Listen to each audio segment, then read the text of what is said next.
Are you recording there?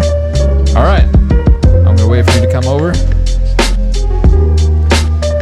And we are live in 5, 4.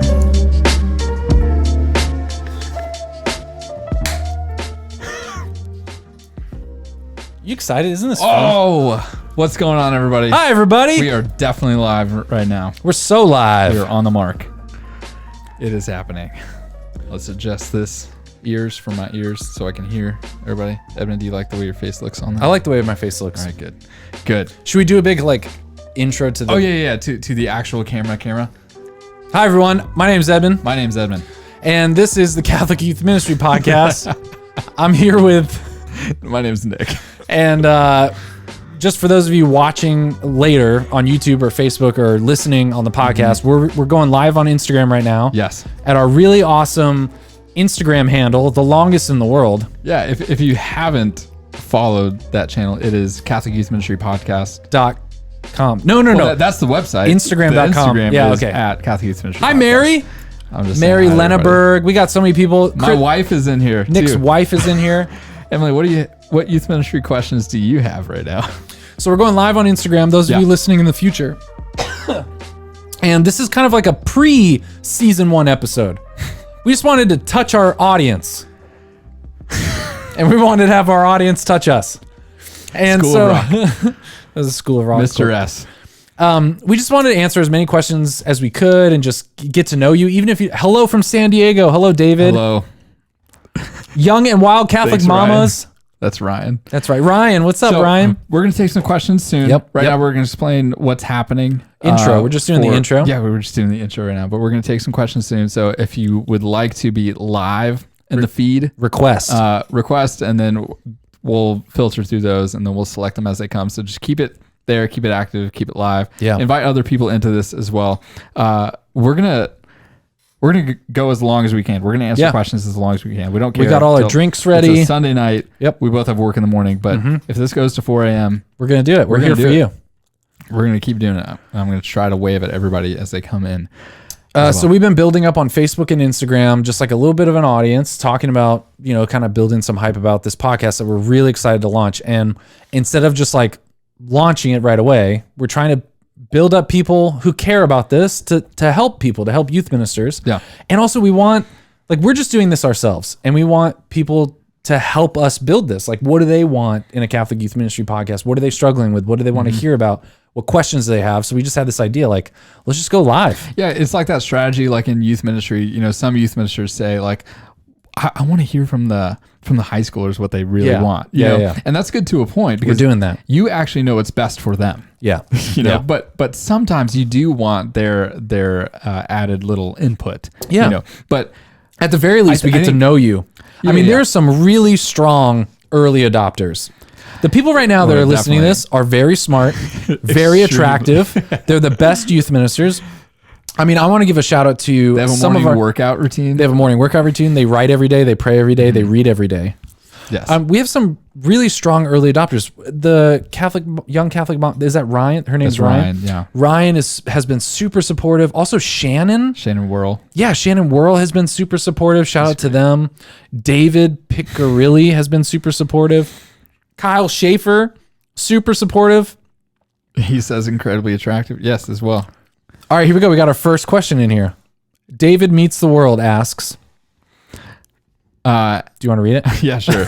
My question is, how do I get business manager and pastor to understand youth ministry? This is from David Meets World, which that was a great show. Or Corey Meets World, right? Corey Meets World? No, Boy Meets World. Yeah. Cool. How do you get... Actually, so no, the question wait, David, I want to ask you right now. David, do you want to come live? David, do you want to... Right now? Let's get in here live. You want to request access? Because we'll approve Can it. you just ask him to be live? Oh, yeah, let's do that. Let's bring David on here. Yeah, let's bring David. I need my soundboard. Oh, I can't do the soundboard. No, I can't do that. Let's see if we can get David How in do you here. get a business manager and pastor to understand youth ministry? Oh, he declined. Oh, come on, David. He's doing something private right now. Okay, you're probably in the bathroom or something. So how do you get your... So this is kind of a vision question, Nick. It is, and I I think I always start this off with how does your pastor and how does your business manager define youth ministry?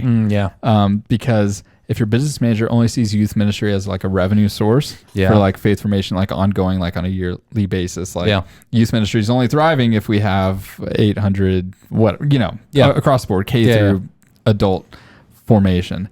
I would try to sell them on the fact that like you need to invest in this department in order to get more revenue, more people bought into what's happening. Thus, like it kind of the whole thing, it's a lot easier to, like retain a customer rather than acquire a new one. A new one. And so, but youth ministry is an excellent funnel into what is happening to create more revenue. Oh, he said he's ready now. Oh, you're ready now. Okay, ready for video. So yeah, David. Yeah, I like what you're saying. You're basically saying what motivates your business manager? Yes, what motivates exactly. your pastor? David Meets World. We're coming at you right now. I'm going to wave at a couple other people. Sweet. David, how's it going, man? David, welcome to the Catholic Youth Ministry Podcast. Who are you?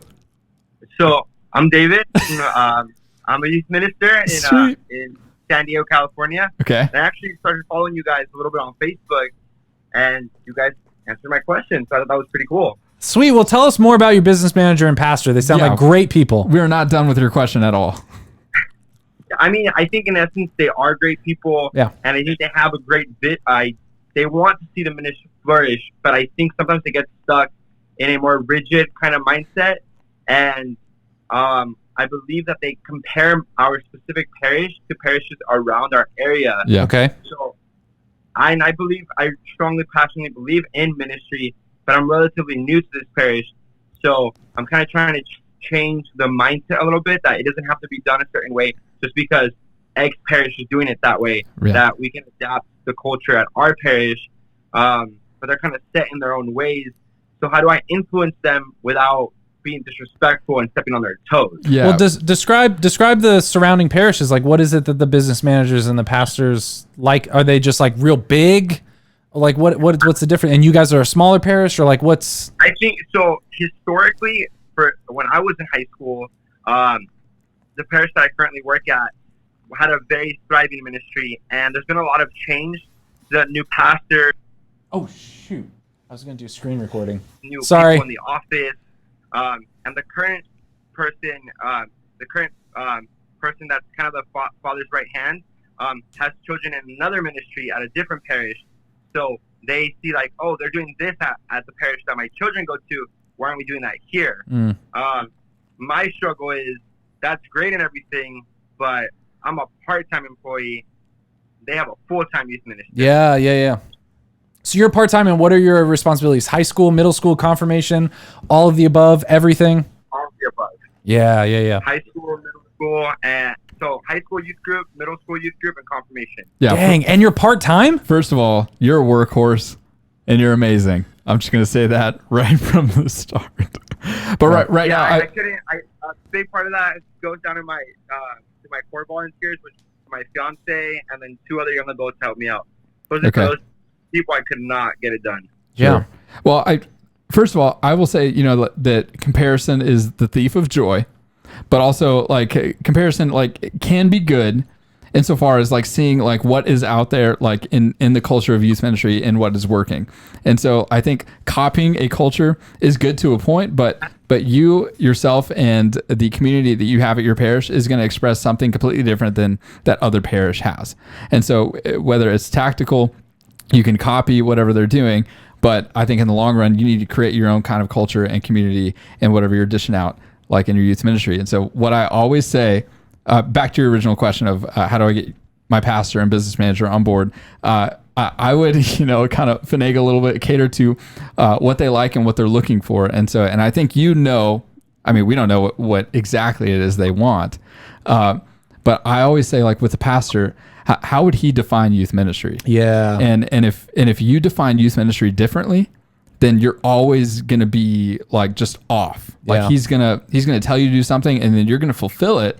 But it's always going to be a little bit off unless you're completely aligned with what like youth ministry is and what it should be and how you're going to be growing like in the next 5 years. And so I think just kind of telling your pastor like Father, like I want to say exactly what you say, because you're the pastor here. Like, canonically, you have jurisdiction over this entire like body, even like the non-Catholics too. And so whatever you think youth ministry should be, I want to say exactly that. I don't want to say anything that you're not saying to other parishioners or other parents too. I want to be consistent with your line of vision. Now, if he doesn't have a vision, that forces him to come up with one. Yeah. And if he can't, then man, you're right there to help him with that. Yeah. And so it gets really hard though when your pastor might say something that is extremely off. You know, maybe youth ministry doesn't operate like that, but it gives you the room to say like, okay, like, well, Father, like how do you think that's going to work? Or how exactly would you want me to do that? And so I think there's a way of charitably challenging like your pastor in that kind of way, but still respecting, you know, his position, you know, and his vocation as well as like pastor of your parish too. I mean, it's pretty much just selling him on the fact, like Father, like I want this to be, you know, the best, you know, like for the sake of the entire parish, not just the Department of Youth Ministry, not for me, but to root them into the church. David, when your business manager or when your pastor bring up these things, like comparing your youth ministry to other parishes, do they do that, you know, during a staff meeting, or is it as an aside? And then also, how do you respond? What's your kind of reaction? I think so. I've only been at this parish for a couple of months. I think my reaction has kind of changed a little bit. Yeah. So when I got hired, I told them I'd been a youth minister before at another parish. I served on net ministries. I volunteered a lot in the diocese, and in essence, my first reaction at first kind of frustrated. Like, okay, that's great that you do that at the other churches, but we're gonna do this here. As versus now, it's been like, okay, that's awesome. How do you think that will work with our culture here? Yeah. David, you're so early though. Like, you don't take any of this personally. Like, you got to have a long-term mindset. Hopefully you're thinking about being there longer than 6 months. I am. The first thing is that they don't know better. They're just sharing. They feel like they're helping, or they're just sharing their opinion. So the first thing I would say is like, don't take it. I mean, dude, when you just said you're in your first couple months, I was like, oh, okay.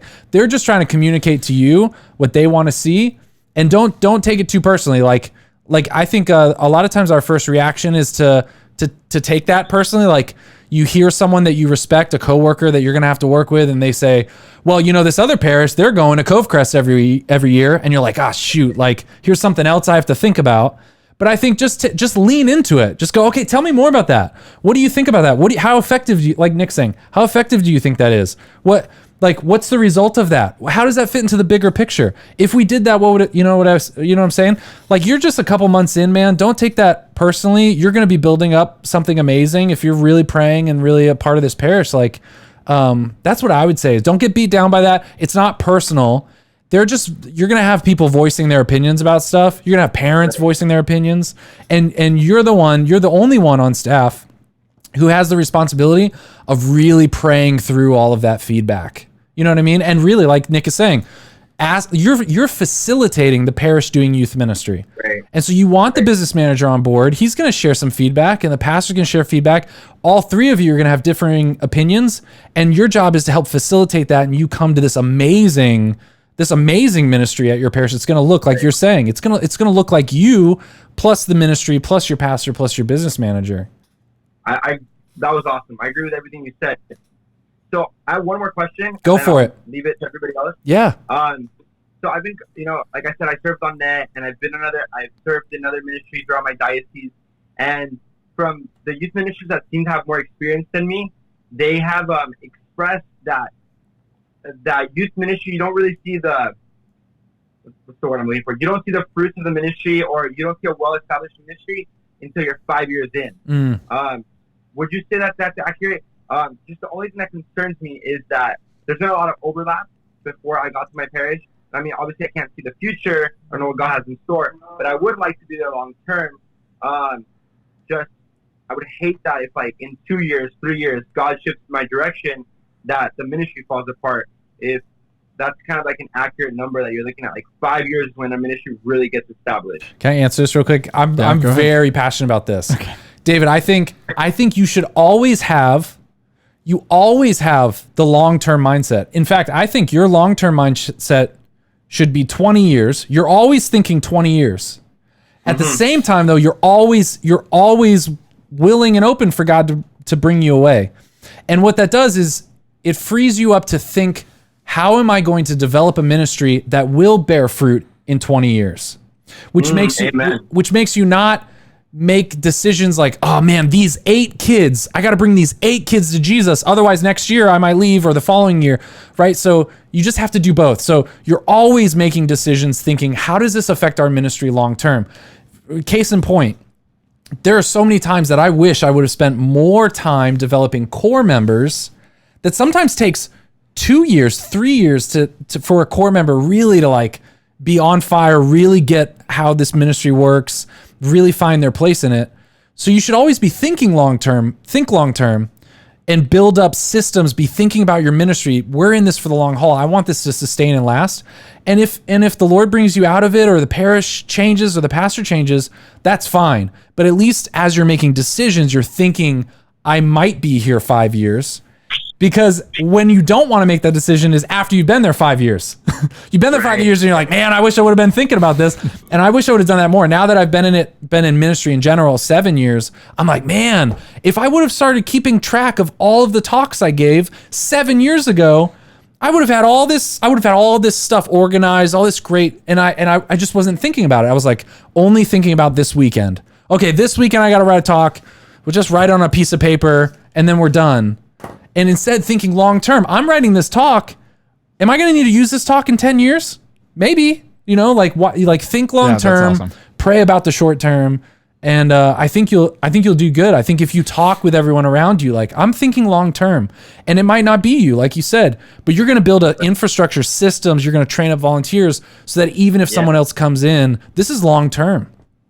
Yeah, that was a great answer, man. Thank you. Awesome, dude. I'm not worried about you. You're definitely like missionary mindset. Like you've done that. Like another thing, like on the business manager thing, like at my first parish with Edmund, I made it a point to actually every morning just sit in my business manager's office for like the first, kid you not, like 20 minutes of the day. Dude, he knows this. I would go make my coffee, and I knew my business manager did the same, and I would just sit in his office and with our other guy, our facilities manager too. He was awesome dude, and we would just like talk about whatever, and I ended up buying like the same truck that my business manager had, like that's how much like he did that just to build relationship.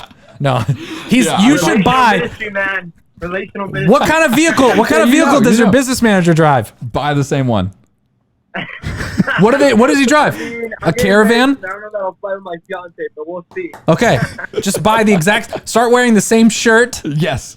No, but I think, no. Nick, I really respected that Nick did that so often. Like he was just building up the relationship. There's no other motive. It was just like, he just went in there and just sat with him. And not everyone does that with the business manager. They're not always included. I mean, it was also an easy setting too, because our business manager and then our facilities guy were already in there. And so I would go in there too and just, talking just anything, whatever, sports, news, anything that was happening, just so, and the mentality wasn't so that I could have this benefit, but it naturally, turned into just like our business manager knowing just my mannerisms and just how I responded, and he knew where they were coming from. Yeah. And so I don't know if this helps, but it sounds like, David's done that. I mean, he knows how. Maybe it's just like, think about that. Think about building the relationship with your business manager. I agree with what you're saying, though. I think relational ministry is like super important. I think sometimes, like speaking with other youth ministers that maybe have been in the field a little bit longer, like sometimes the grunt work of like paperwork and all that kind of overshadows the relational ministry and kind of gets forgotten. But I feel that that's the most important aspect to it. Yeah. But I think as youth ministers, we sometimes accidentally only are relational with the kids, so we forget to be relational with the pastor or with the parents. My biggest frustration outside of that is that relational ministry is so big in youth ministry, but I don't see relational ministry out in that greater parish. That's a whole other topic for a later time. Dude, you're asking all the right questions, David. You're just a couple months in, man. You're just a baby at this parish. right? You like Right. your first year, it's going to be your first year doing everything. Your second year, it's going to be your first time doing everything again. Your third year, it'll be the first time you've done everything twice, right? Like so or more than twice, right? So, dude, just think long term, keep your head down and keep praying. Like, dude, you're going to do really well. I would focus on setting up processes, procedures, just infrastructure for the years to come. And if you're part-time right now and they're unwilling to take you on full-time, you need to be somewhere full-time. If you're already talking about these things and wondering about these things, like you need to be looking for a parish who's willing to invest, not just in youth ministry, but just in you as well. And we're going to be talking about that more just as the Catholic Youth Ministry podcast goes on, because we think the skill sets that a youth minister possesses could be used across the whole parish. Yeah, exactly. So thank you so much for coming on live with us, David. Thanks for calling in, David. Yeah, you rock, man. Thanks for having me. I'll be praying for you guys. Completely believe in this podcast. I think this is great. Thanks, as well man. as hopefully off to the side, I can message you guys and pick out your mind at a later time. Let's do it. Anytime. Let's do it, man. Yeah, keep in touch. All right, bye, David. Take care, David. Bye. Sweet. That was so much fun. That was a fire. Thank you so much, David. Fire first question there. Guys, please pause real quick. We're going to record. Oh, no, it's the new ones here. Oh, it's there? Shoot. All right, we're not going to do it. Are you sure? Okay. Yeah. All right, guys. Sorry, we were going to try to record, but I want to give a shout out to Mary. Oh, and Ryan McQuaid, who's in here. So many people. Hold on. I'm going to back up so much, because a bunch of people were commenting during that. Well, we went a little too far. We went a little too far. Yeah, Are you sure? Yeah. No. We got people in here now. Oh, yeah. No, you're right. Yeah. I'm going to give a shout out to Mary. I think I forget how to say her last name. Shout out to Mary. Just became the vice president of Catholic Connect for something awesome. Yeah, Lunenburg. Yeah. She said to you, David, you are a boss. Wow, all that only part-time. God bless you. Chris Lafayette says most priests don't have a vision. They rely on the youth minister to tell them the vision. And that definitely is true in some instances. And you have a lot of room to capitalize on that. Thomas Holcraft is in here. Cassie Fitz says, what Chris said. Mary Lenneberg says, long-term vision is so important. Building a program that takes time for everyone involved. Amen, sister. God is love is here. Jasmine Pujol. She says, hey, Jasmine is also a NET alum. Hey, Jasmine. She's great. She lives in Florida, I believe. And we have Learn with the Lord. You want a ministry that'll outlive you? Yeah. I like that. Leslie Vianney. Such a holy last name, by the way. Yeah. Dude, there's a lot of comments. It's going to take a while for you to read through. Dude, man, no, you're going to have to read through them all. I want people invested. They can read through. Mary Lenneberg says, I've been a core member for 13 years with 4 different youth ministers. Wow. Long-term thinking is key for stability of the ministry. Man, that is wisdom right there. Young Catholic mamas. That's Ryan. I think it's important to build those relationships with the staff so they know and trust you. Yeah, so important. Cool. Man, hey, Ryan McQuaid's in here. A lot of other people. Man, a lot of David's question, I think if we had to categorize that question, it's a vision thing. Like that, I think like there's this whole kind of category of vision that I want to talk about in the podcast. Yeah. Like there's so many topics that really what it really boils down to is having a really clear vision and then knowing how to collaborate with people, get them on board. How do you get your staff on board with your vision? How do you get your core members on board? What? Yeah, when you set up a conference for your whole staff to come, how do you all get them all on board? Yeah, how do you get them to not cancel the week of? Yeah, exactly.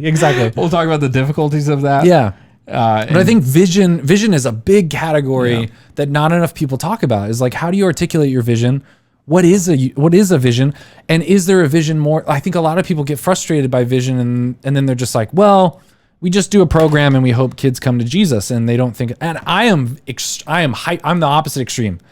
And when we would work together, you'd be like, okay, and I've had to learn this. You'd have to tell me okay, we need to stop brainstorming about vision and we need to just function. In fall and spring, we need to just function. So I think we've learned a ton about how to, with balance, do vision, execute vision, share vision, get people on board with vision. Someone said this, Cassie Fitz. I've been in youth minister position 4 years, and my most favorite thing is seeing our youth and core building great relationships. If I'm ever called elsewhere, I want them to have a solid relationship. Awesome. Does anyone else, if you're just tuning in on Instagram Live, we're taking live call-ins, so you can just join us here. If you request to join the Instagram Live, and we'll take questions or just get to know you, tell us what you're looking for in a Catholic Youth Ministry podcast. Yeah. Tell us your favorite thing about me. Maybe like a physical feature, maybe something with my intellect. Sure. Maybe like, stuff like that. So cool. Alice Ann Kraus says, my pastor has had a vision of small group oriented ministry for high school, which is, for lack of a better word, open quote, flatlined this year. He's given me the blessing to recreate the program as I choose. Oh, that's exciting. She just said, while I was the assistant this year, I will very shortly be promoted to director of youth ministry. Amen. Good. I'm looking forward to gaining insight from this. Alice, Awesome. Alice, you want to come live right now? Alice, we're going to invite you. Come in here live. Let's go live. Where are you at? Alice Kraus. Here we go. We should try to get Ryan McQuaid in here soon too. Sweet. Get that old glasses and mustache man in here. Man, I wanted to record this, but I know. I don't know why I won't do screen record. That was my fault. We could pause and then come back. Nah, I don't want to do that. I want to just keep it going. Yeah. Yeah, so. Is Alice going to decline? What is she going to do? I don't know. Who knows? Oh, we're connecting. Alice! How's it going? Hello. How you doing, Alice? Hello. How are you guys doing? Good. Very well. Good. Well, how are you guys? Good. Alice, where are you coming from? Where are you? Awesome. Where? I'm currently in the Arlington Diocese in Virginia. Oh, nice. I come from Arlington, Texas. Whoa. Sister cities. Yeah. Sister cities there. That is awesome. So, okay. So where are you guys at? We are in the Diocese of Fort Worth. Yeah, Fort Worth, Texas. But Nick works in a city called Arlington in Texas as well. So you're about to be promoted to Director of Youth Ministry, right? Yes, that's correct. Man, that's super exciting. Yeah, what's been going on? What's been going on before? Like, how did you come into this assistant role, and now how are you, entering into like the director's role? Yeah, tell me about that. Yeah. For a little less than a year. And yeah, I'll, back in September. So I've been our director of youth ministry. A lot of internet weather. Yeah, Alice, we can't. So if you can hear us, we can't hear you very well. Alice, we're losing you. A lot of ups and downs, and we're gonna have to cut it. I heard. We're gonna have to pull the plug. Alice, we love you, but we're gonna have to pull a plug. We love you so much. Too much internet weather. Yeah, it's breaking up a ton. Hey, how about comment more? Oh no, yeah, you guys are going in and out. Okay, we love you, Alice. Bye. Yeah, Alice, stay in touch. Okay. Hit us up in the DMs, or actually leave a voicemail right now. Leave a voicemail. You can leave a voicemail. Yeah. Leave a voicemail right now, and we'll probably get it crystal clear. Okay, perfect. And then it'll be in like the main segment on the podcast as well. Sounds good. Cool. Alice Ann Kraus, thank you so much. Everyone pray for Alice. Great, I will do that. All right, cool. Bye. This is actually one of the points. If you're just tuning in, you can request to join live on Instagram, or you can send us a voicemail. Give us all your questions. 817-527-1423. You can send a voicemail. The poll with the soul is here. I'm waving, and G-Soul72. I think a lot of we are going to talk about this in the podcast, but I think most people, if you're a youth minister, you should quit and become the director of youth ministry. Ooh. I think most people and maybe at your parish they just want you to be coordinator, whatever. But I think you need to approach your job as the director of youth ministry, right, Nick? Like as like any like whatever youth ministry encompasses, like at your parish, whether it's that 6 through 12, 7 through 12, whatever. Yeah. Like your position is youth evangelization and catechesis. Yes. Yeah. Nothing happens at that parish with that demographic without you knowing about it. Yeah. Like ideally. I mean, ideally, like maybe it could be, I mean, if somebody's renting out facilities, I don't expect you to be like a quinceañera. What are y'all doing here? Some people are thinking about quinceañeras and they're like, I don't want to be a part of that. Right. Exactly. Well, no. Just meaning like if somebody wants to do a Bible study with your group. Yeah. But they didn't approach you about it. Yeah. You know nothing about its curriculum or who the person is. Like you should have every right to say, No. Yeah. Like not without me knowing about it and being on board or approving it. Yeah. And being a part of your overall vision of youth ministry for the sake of the betterment of the parish. Yeah. This is a core principle of this podcast, is that your job is not to be the youth minister. Mm-hmm. Your job is to help a parish do youth ministry. Yeah.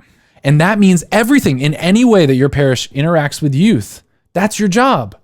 Your job is to facilitate the pastor and the business manager and the Boy Scouts director and your catechist and your core members and your parents, the parents of kids, anyone, even kids that don't come to youth group.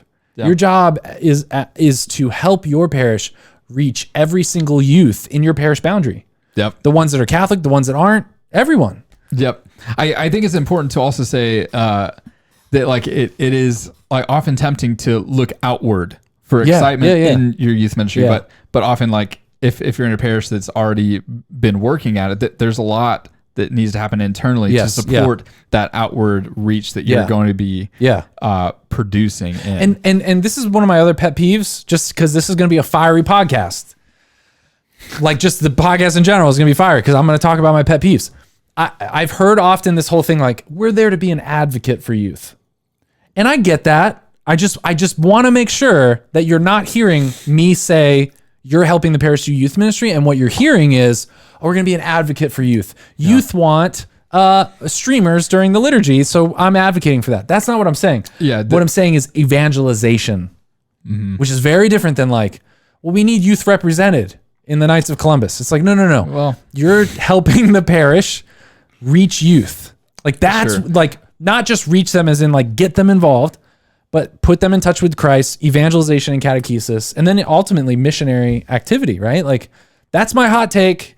Sure. Well, we're just, Yeah, no, absolutely. Like it begs the question, how do you measure growth? How do you know that you're doing well? Yeah. And here, hold on. All of them become saints. All the youth of your parish become saints. Yeah, exactly. That's how you know you've done it well. All right. The Poll with Soul says, I started my job as basically just started using the quote director instead of perfect. Just youth no one minister, noticed. And Perfect. no one noticed. Man, we did the same thing. 2 parishes. I did the same thing. We changed the title, or like at this parish. I did the same thing with mine. At this parish, the business manager was like, "What do you want your title to be?" I was like, "All right, we'll change it. Director of youth evangelization and catechesis." It gets confusing too because I think there's like an actual designation. Director is different than coordinator. Yeah, and so like pertaining to your diocese might not care if you're labeled as director or coordinator because a director I think might say that you need a staff or something like that. Yeah. And apparently that makes a difference as far as like, I think it has to do with like pay and education. Exactly.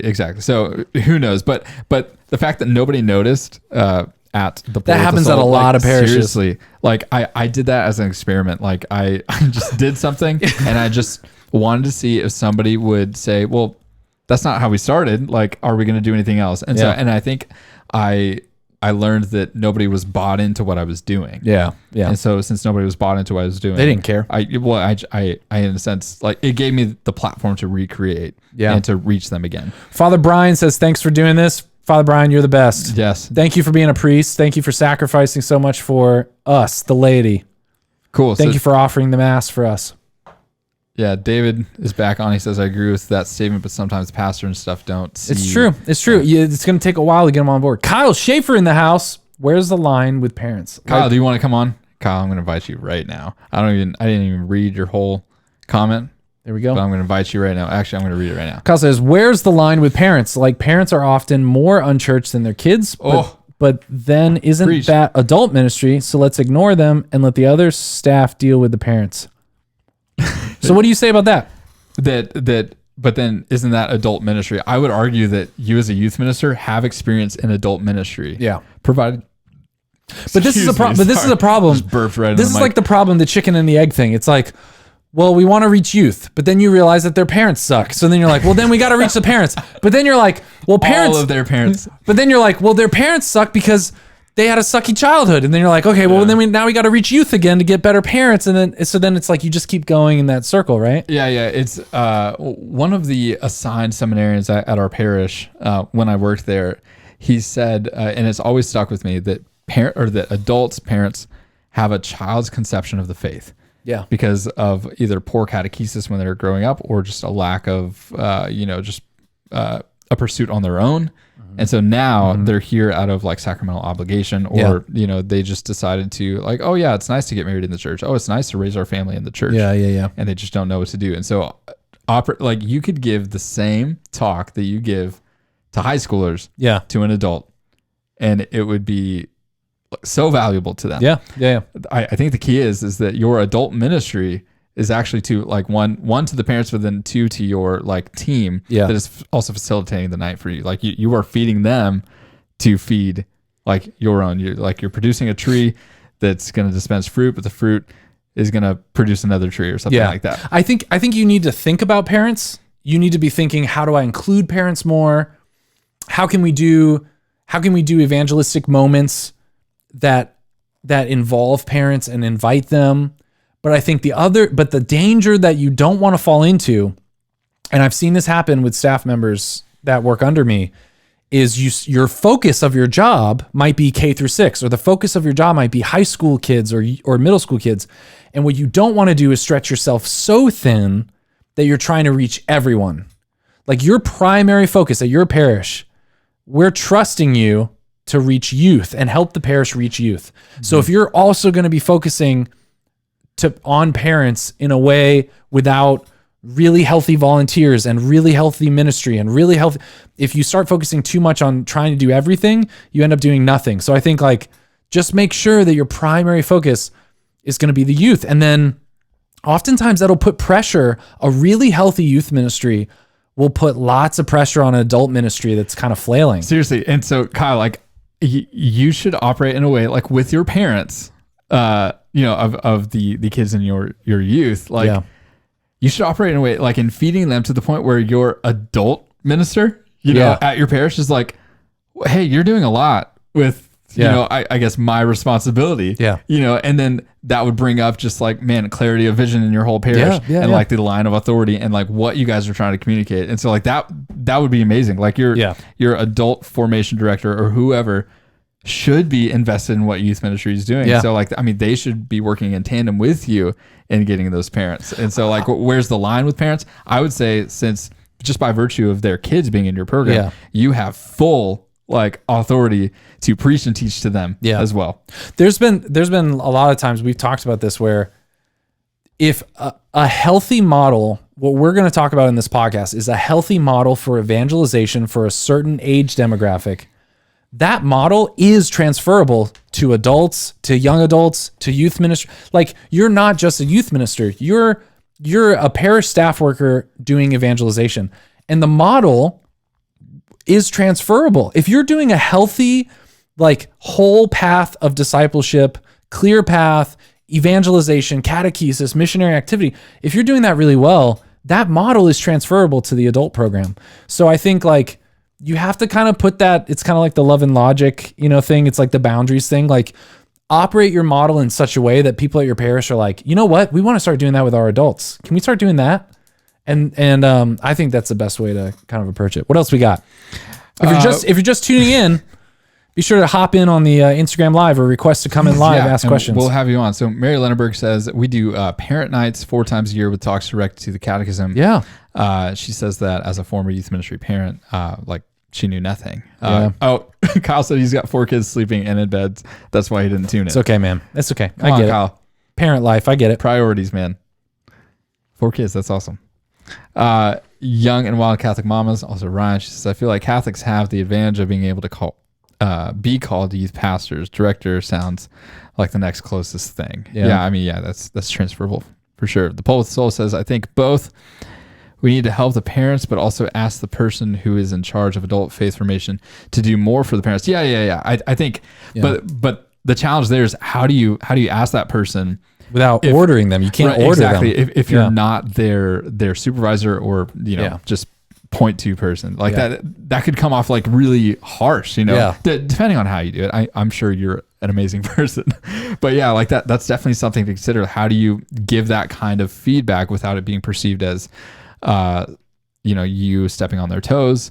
And it just begs the question, like, how is your parish serving the entire community. Yeah. Like within that parish boundary. Like What I don't want to tomb. How are you guys preparing people to get to heaven? What I'm afraid of though, because I'm thinking of youth ministers and we're talking to youth ministers, we're just talking as if you're our friend.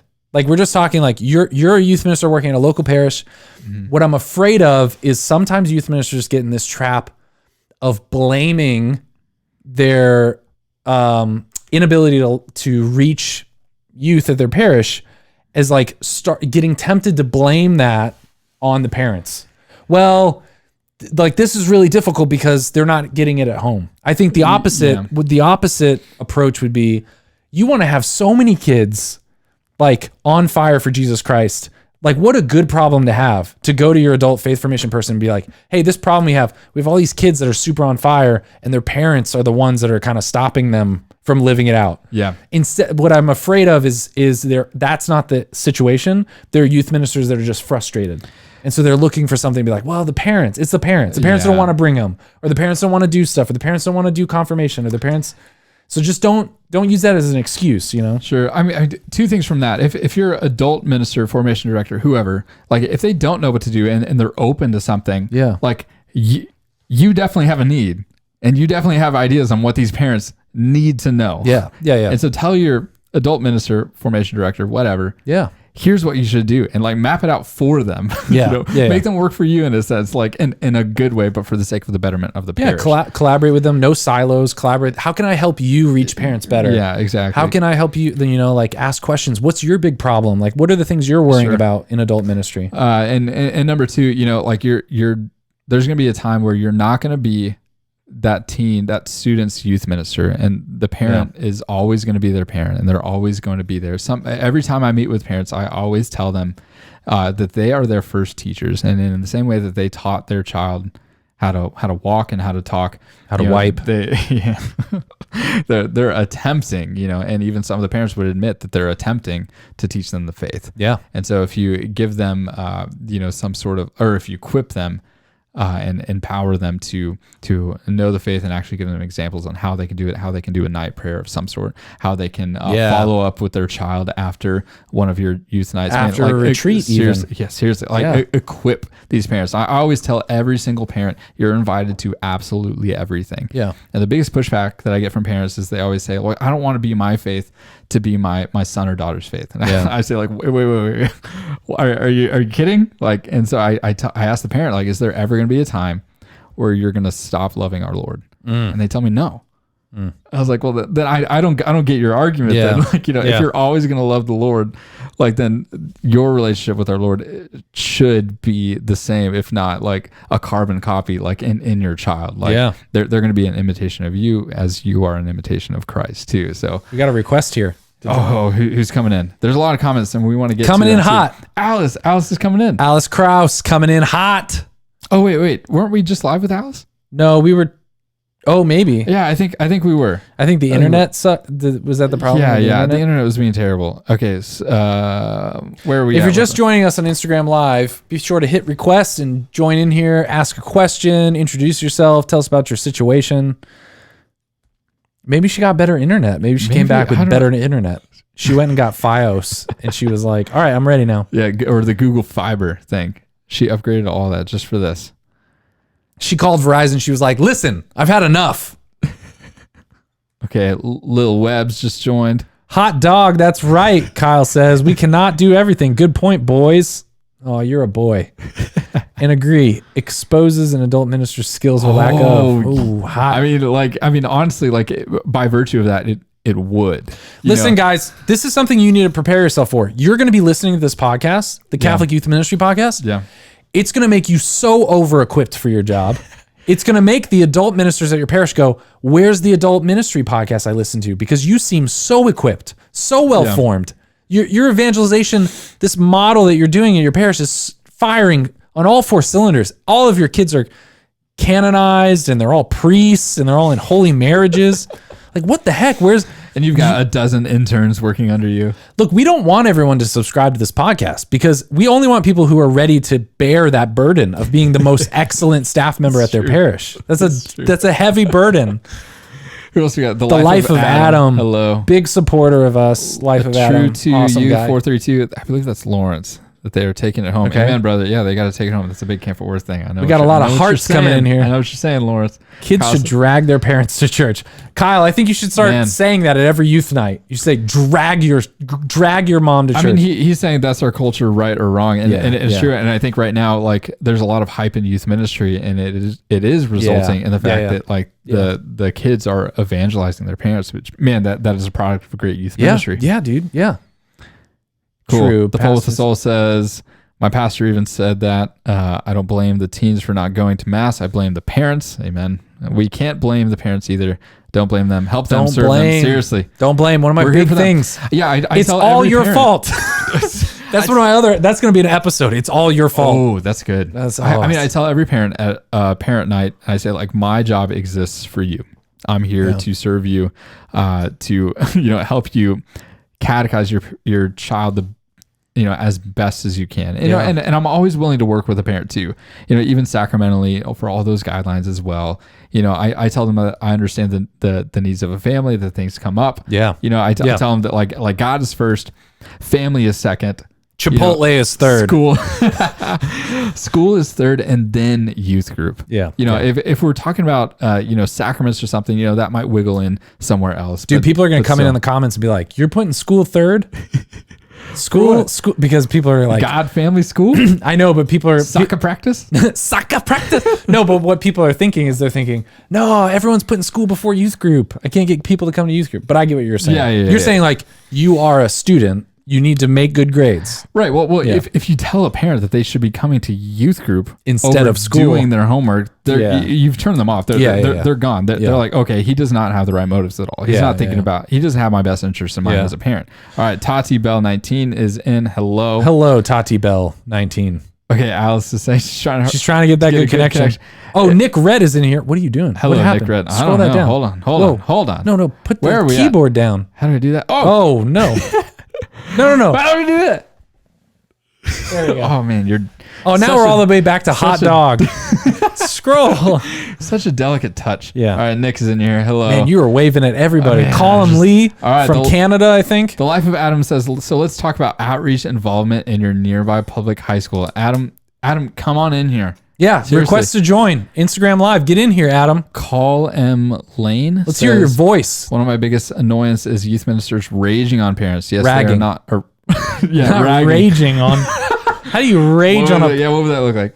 Yes, they are not all awesome, but neither are we. Amen. Seriously. It's all your fault, man. He says also hello from Canada. Dude. Sorry, I'm messing it up. Beth joined. If you're just joining Instagram Live, we want to hear from you. We want to pull you on. We're recording an episode. We want you to come on, ask questions, introduce yourself, talk about how awesome this podcast is, or what you want to see from this podcast. Whoa. Go live. There Adam, you go. We're requesting you right now. Adam, we want to hear from you. Life of Adam. How do I share an Instagram Live involvement? How do I share an Instagram Live? School? Can I do that? I don't know. Adam, what's up, man? What's happening? Hey, what's going on, guys? Where are you coming from, Adam? From Syracuse, New York. Nice. Syracuse. How long have you been in ministry, Adam? This year will be my 16th year. Dude, 16. Yep. Hot dang. Praise the Lord Jesus. Dude. But yeah. Oh, yeah, go. No, what were you going to say, man? So we just recently moved into the area, and it's we work and we're doing ministry in the smaller parish community. We just merged two parishes into one, and we're literally like I'm like Uncle Rico. I could throw a football and hit the local high school. And in our community, they have this long-standing tradition or history with the local high school, but over the last couple of years, like, we can't crack the nut. They want nothing to do with us, like, in a way that I've never seen. Interesting. Before. Like, they want nothing to do with us. And so I'm like, because there's Catholic schools in the area, and obviously we can work with Catholic schools, but just this local high school, like, we have, it's probably 1,200 kids, 1,200 teens at the high school, and we can't talk to them at all. So, like, I'm just wondering, like, how are we going to crack the nut of being able to develop a relationship with the school? Yeah. Like, what is it that we can offer? Because I've thrown everything and nothing sticks. Dude, Nick has had this difficulty too. Did you make a Napoleon Dynamite reference? I did. Okay, amen, brother. I love you so much. Second of all, are you not able to reach that high school because the high school is not letting you in? Yes. Yeah. Really? So Okay. I think what happened was there was a change in. So I'm following in the footsteps of a very dynamic, long-standing youth minister in the area, and she was awesome. And it was never like a. You guys know how it goes when there's like a change in command. Yeah, and everyone's like, oh, I love. That's like, yeah, it's a so great. blessing and a curse because they built everything for you and now it's handed off and now it's like, well, she or he didn't do it that way. They're like, you're not as funny as Kevin. Exactly. Yeah. So, but she was awesome. There was no hard feelings or anything. It was just that season was over, new season started, and I just kind of literally fell, ass backwards right into this place because I wasn't thinking about continuing youth. But anyway. Yeah. So we're here, and we're just this new administration just wants nothing to do with the parish anymore. Really? Like they were doing things forever, for like 20 years. They were doing a mass for all of the juniors and seniors right before prom. So they would all come in their prom get up. Oh, nice. With their parents, and they do this, and now like all of a sudden they want nothing to do with it. Yeah. And they will not do anything of any kind of faith on campus at all. So you can't get like any kind of like Catholic sports organization or Christian sports organization or anything like that. So there's nothing. Was it? God, sorry. Yeah, I mean, it's hard right now because a lot of schools are on almost like permanent lockdown now. Yeah, which I mean, like that is a good thing. But when it comes to our work and us trying to like encroach upon, and do evangelistic outreach, it's hard and it stinks.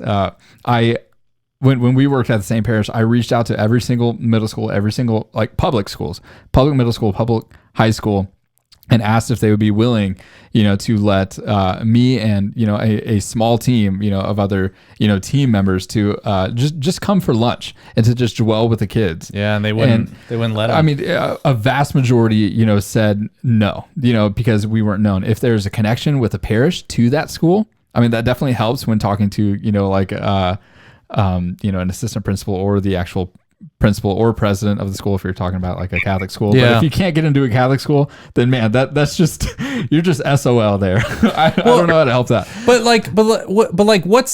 what was the benefit? Like let's like problem solve this. What was the benefit of being so involved at the high school? What was the benefit you guys were seeing? So there was a ton of community involvement. So like these teams were showing up a lot, and it's not like we don't have teams showing up for youth at all. Like, they're coming. Yeah.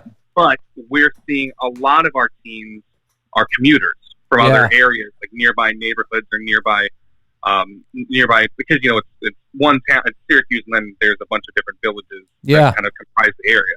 Yeah. So they're coming in. So we're not like there are literally teams who live a block away. Yeah. That walk past our church to go to the high school. Nice. But we're not seeing them coming. And I mean, again, there's other issues at play, like like their parents have fallen into like the lapsed or the none NONE category, stuff like that. So I guess I'm trying to find the ways. Like ministry's not bad. Yeah. And it's not because we need numbers, we need to grow, we're gonna burn, it's just how do you crack it? Well, dude, so you have teens that maybe aren't coming to youth group because like you used to reach teens that lived a block away from the school. Now it's harder to reach them because you can't have youth group or you can't have some event at the school, right? So now you're farther away. I would start thinking like, I don't know, this is just me. You seem like the type of person that would be into this kind of stuff. I would start thinking, and in Toledo, I had a similar problem, which was like, there were so many Catholic schools and I couldn't be at all of them. So I would start thinking like, what are ways that you could be present without being present? Or what are ways that people could join an event that you put on without having to leave their home? And I mean, this is one right here. I mean, we got you on. Like, there's this guy, oh man, I forget his name, but he started, and he's a Protestant, but he started Instagram Church. And so every Sunday night at 8 p.m., he does Instagram Church.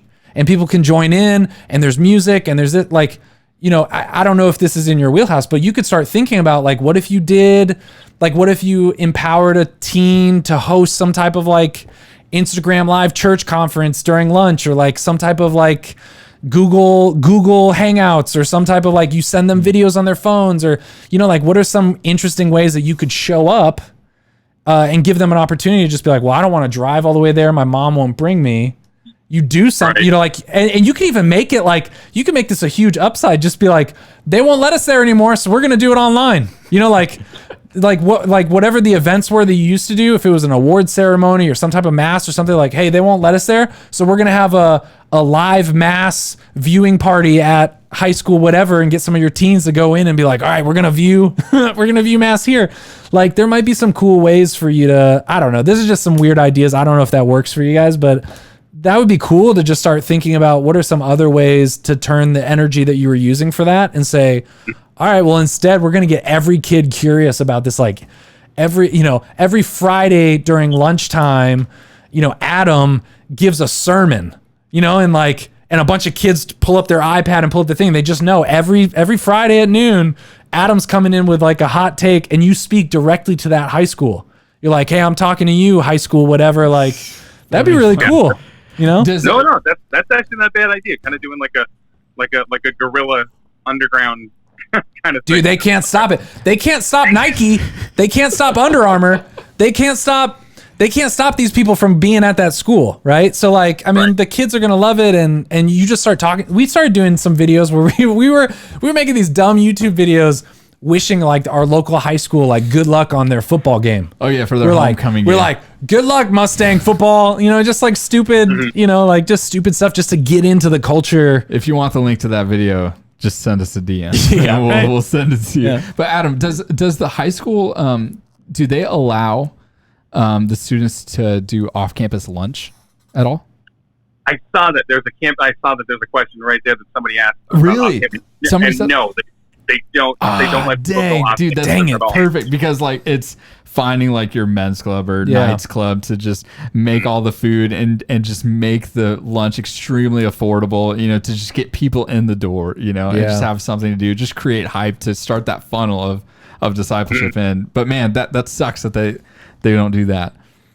So the idea that we kind of brainstormed with for the beginning of the next school year is we wanted to do like a day where we're just right out in front of the door, like get their permission, but be out in front of the door and like, yo, it's first day of school. We're going to have 500 donuts. First come, first serve. Oh, that's awesome. Love that. We're not going to evangelize. We're just going to be there. If you want a donut, grab a donut.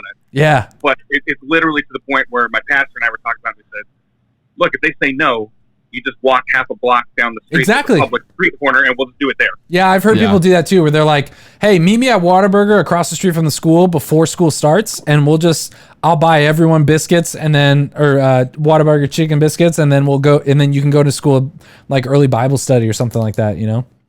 Right. All right. Yeah. Dude, Adam, you're awesome, man. Seriously. Like, dude, you're thinking all the right things, man. You're rocking. Thanks for sharing that with everybody else that's in here. Seriously. Yeah, for sure, guys. You're rocking. Thanks for letting me jump on. I appreciate it. Yeah, no problem, man. Adam, thanks for tuning in, man. You're the best, dude. Keep doing it. Keep in touch, please. Yeah. Yeah. All right, cool. Take care, Adam. See ya.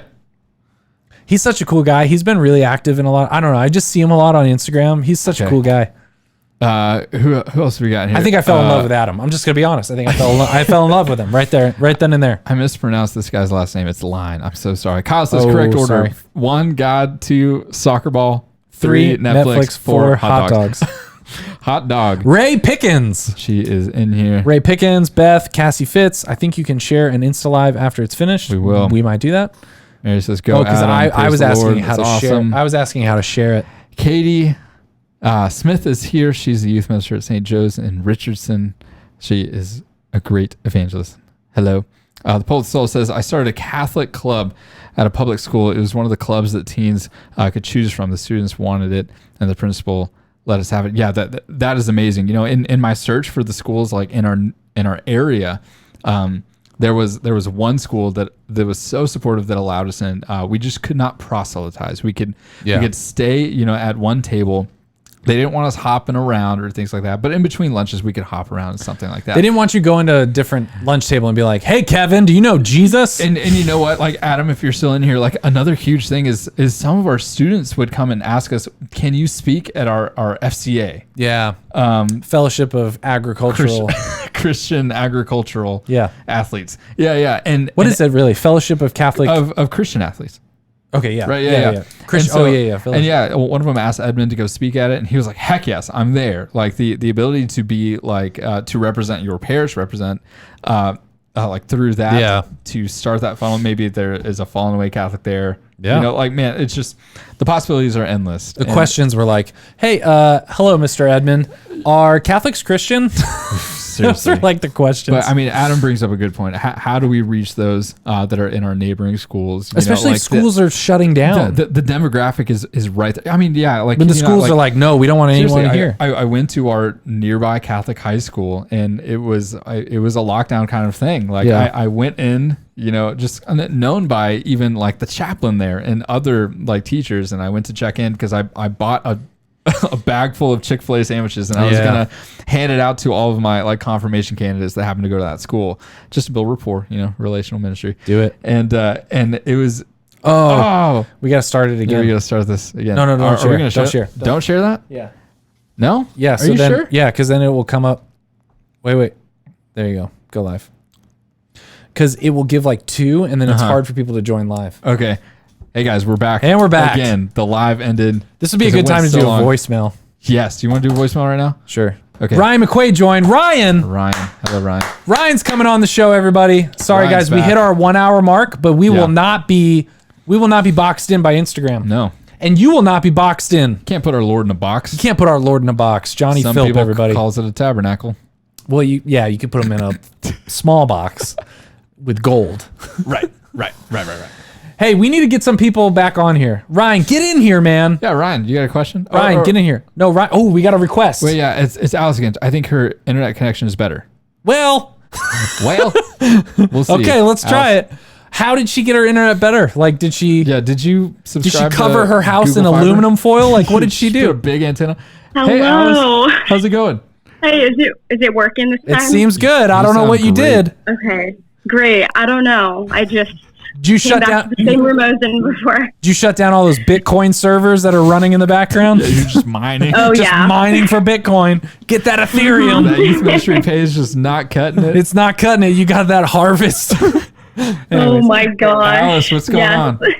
So where are you from? What's your position? What's going on with you, Alice? Well, you're from Arlington, right? Arlington somewhere, Sure, Virginia. The Diocese of Yeah, Arlington. Yeah. Arlington the Lesser. Okay. Yeah.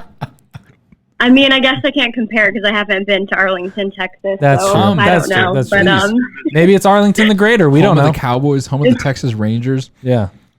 former home of me. That's where I was born. I was born there. What do you do at your parish?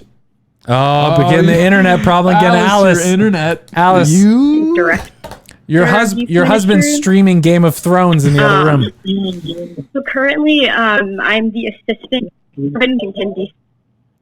See, she knows too. I'm assuming it's not working. It's lagging a little bit. Working. Okay, all we've gathered is that you were the assistant and now you're director. Now you're director. Which is awesome. As an aside, that's so exciting. That's so exciting. That's so exciting because you have the whole world. Yeah, you're not assistant to the assistant regional manager.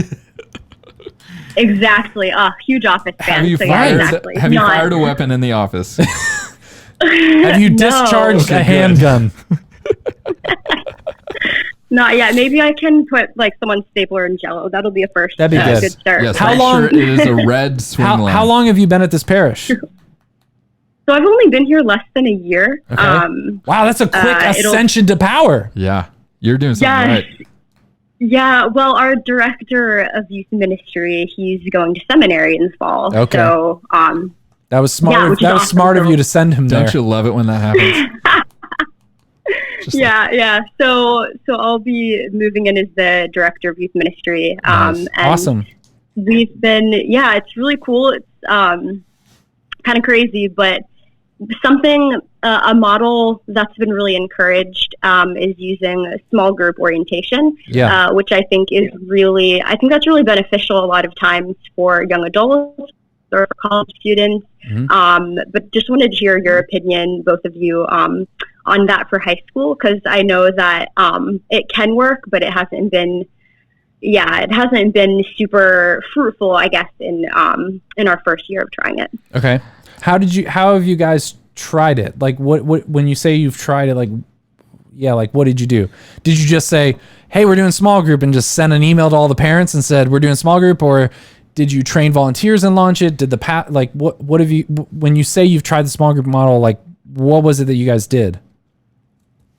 Yeah, so a good piece to mention, which I heard you guys talking about earlier while I was in and out of Wi-Fi, is that this parish that I'm in has gone through a lot of changes with youth ministers. Yeah. And so there's a lot of parents that are really unhappy with like youth ministers that have been taken out and changes that have been made.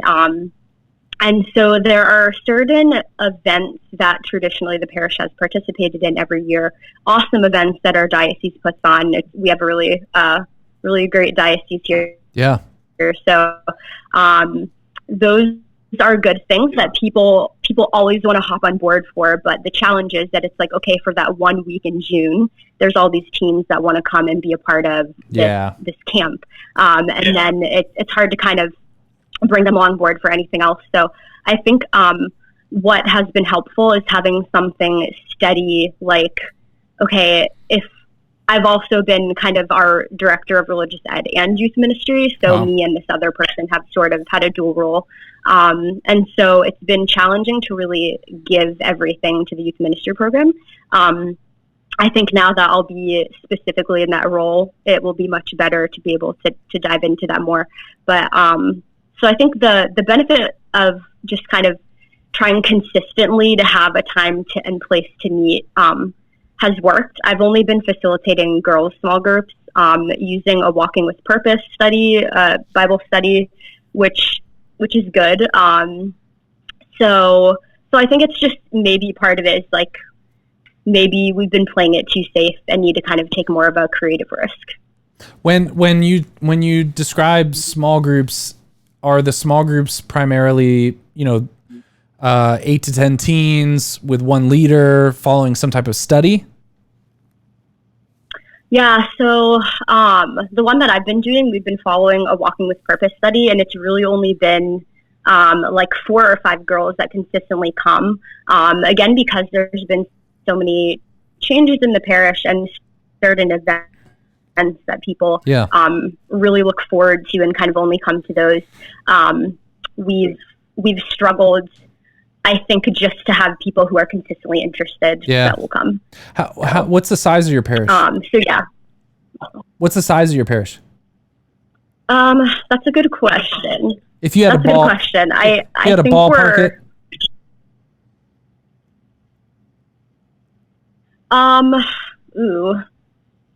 Like I want to say over 2,000 families. Yeah, Okay. we definitely have more than that. That's just so hard. I tend to go with like, what's your mass attendance? Oh yeah. Seriously, because like the whole like more PDS and stuff, like you don't know who is double, triple, quadruple registered. So like, what's the mass attendance? What do you think the mass attendance is for the weekend? Yeah, that's a good question too, because I'm not sure how many. Yeah, I wouldn't know. I mean, it's hard unless you're sitting in your business manager's office drinking coffee with them. Alice, it's hard to know that. Alice, the first thing I would say is if you're concerned that the small group model isn't taking that well, I would say like only 1 year is not really. I mean, unless you're really seeing fires, unless you're seeing really big issues. I would say like one year just isn't long enough. 1 year is long enough to. That's a good point. 1 year is long enough to maybe train a few volunteers and maybe for a few people to see you do it really well. I mean, it's really hard within 1 year. I mean, any new endeavor we start, I mean, it's going to be at least 3 years till you get to functional, right? Like, because the first year you're doing everything first for the first time. The second year it's the first time you've done everything twice. It's not until the third year that you're really like cooking and you know how to like really start. The other thing though, and this is something we're going to talk about on the podcast a lot.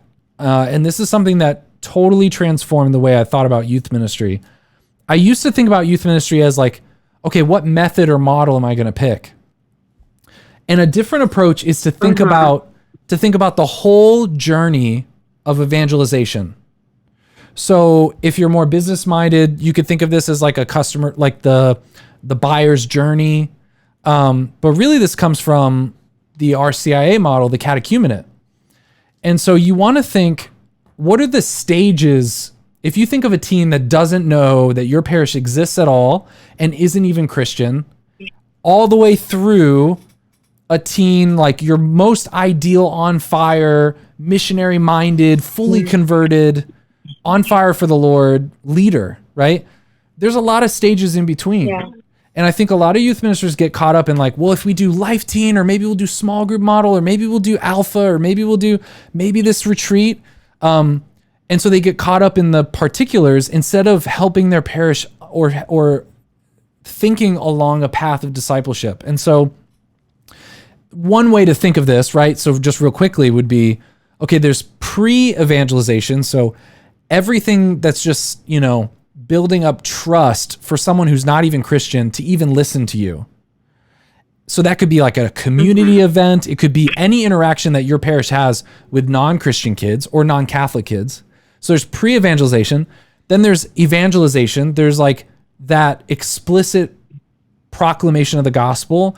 Think like a Steubenville conference, a retreat, Acts, Teens Encounter Christ, any of those things where it's like, this is a change moment, life change moment. Then the third one would be maybe catechesis, or maybe you call this discipleship, formation, small groups, something like that. Mm-hmm. And then the last piece is like discerning their unique charisms, their unique mission, their unique vocation, and sending them out on mission.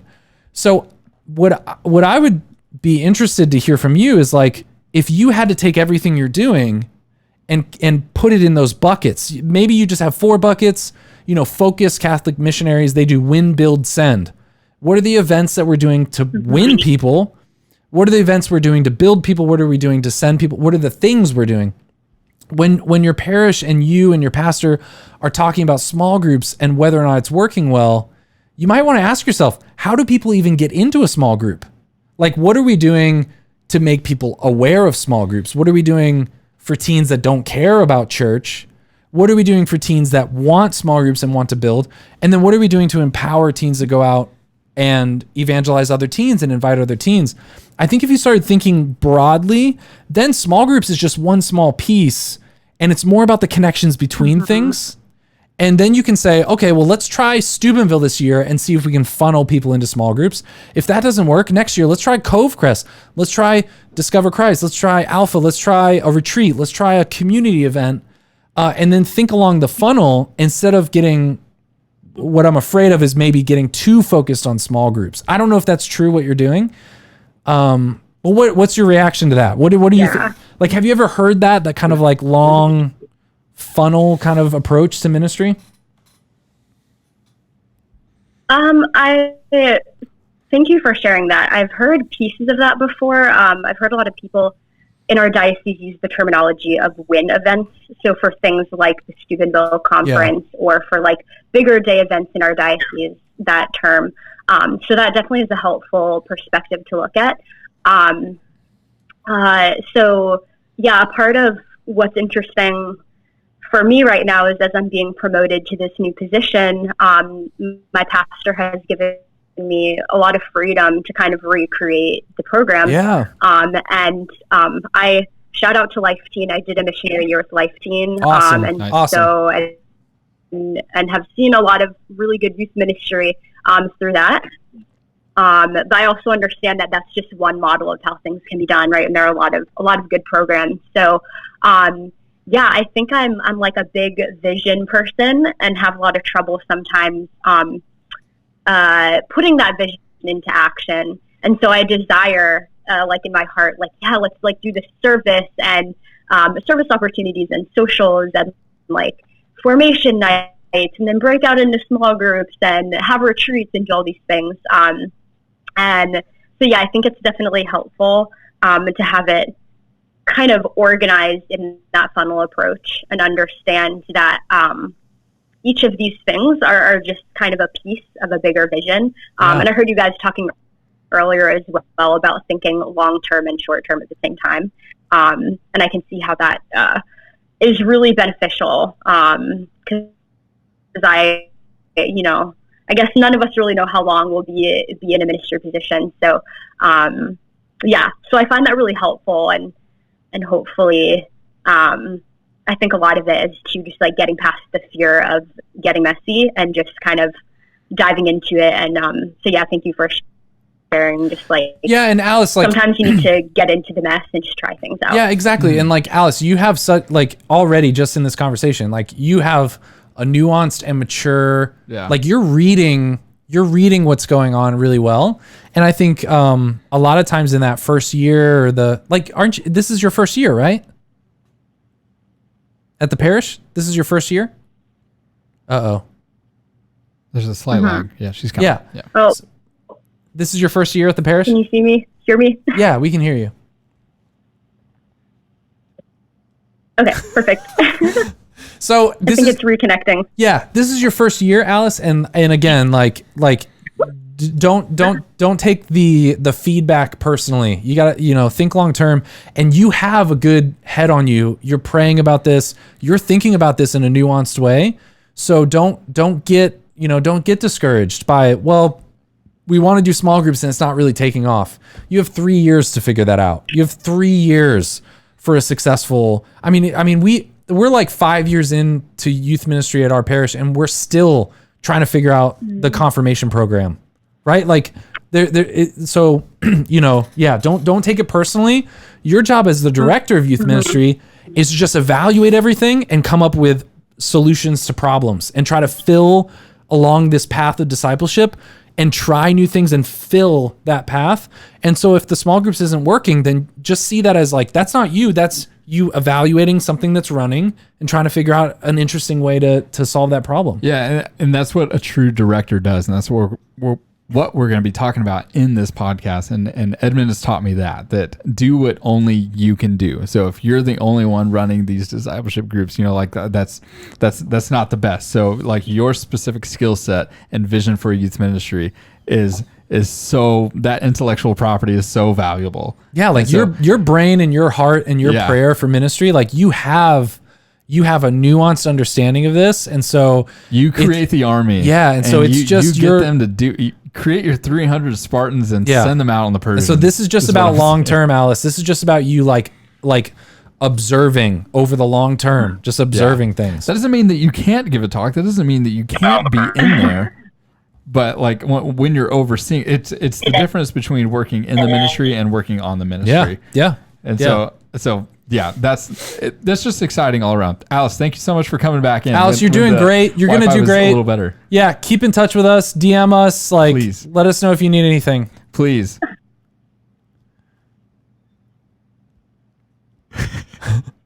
It's lagging a little bit. Yeah. Thank you so much. And thank you guys for what you're doing. Yeah, you guys are lagging as well, so hopefully the message goes I think we got through. it. We get the message. Thank you for reaching out to a lot of youth ministers I know. Okay. Well, thanks for coming on. Seriously. Thanks for coming on. You're bringing us some good stuff. Love to. We hear the message. The message loud and clear that she's trying to say. Thank you. Is that what she's trying to say is that this is her favorite podcast of all time. Exactly. That's what Alice is saying. She's trying to say that. Oh, we got another request. Well, okay. Get in here. I mean, yeah.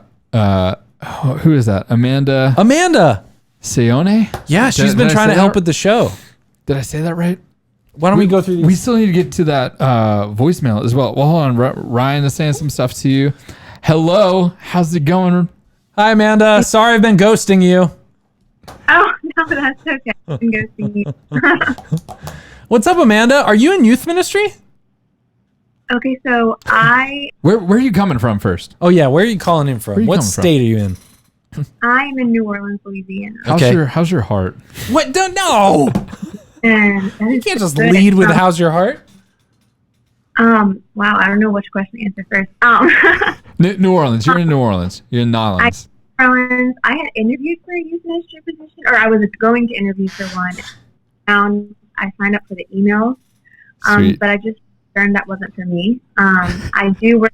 I do music ministry for a youth group. Yeah, I'm actually on the core team, but it's not like my job. I just volunteer. So. Okay. So can you help people that might be listening, because you've discerned out of youth ministry? Can you help people who might be on the fence discerning whether or not they don't want to be in youth ministry? What have you learned, or what is it that someone who's listening to this who might be discerning whether or not they're called to that?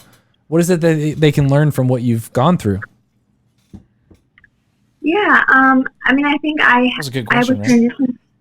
Oh, I know. It was a good question. I was from a job as a nanny, so I worked with kids. I also teach a homeschool co-op, so I work with kids. I grew up in a great youth, charismatic youth group in New Orleans. But I think, I don't know specifically, but I think I just knew in prayer that it wasn't what the Lord was calling me to, and I think that's important because you know, it's a ministry, it's a calling, and like if you're not called to it, then it might not. It's a lifestyle. Let's be honest, it's a lifestyle, right? Yeah. And so now I actually ended up taking a job as a sacristan, so I'm more like behind. Oh, awesome, sweet, cool. But you're still investing in youth ministry. Well, obviously, you're right? Following this podcast.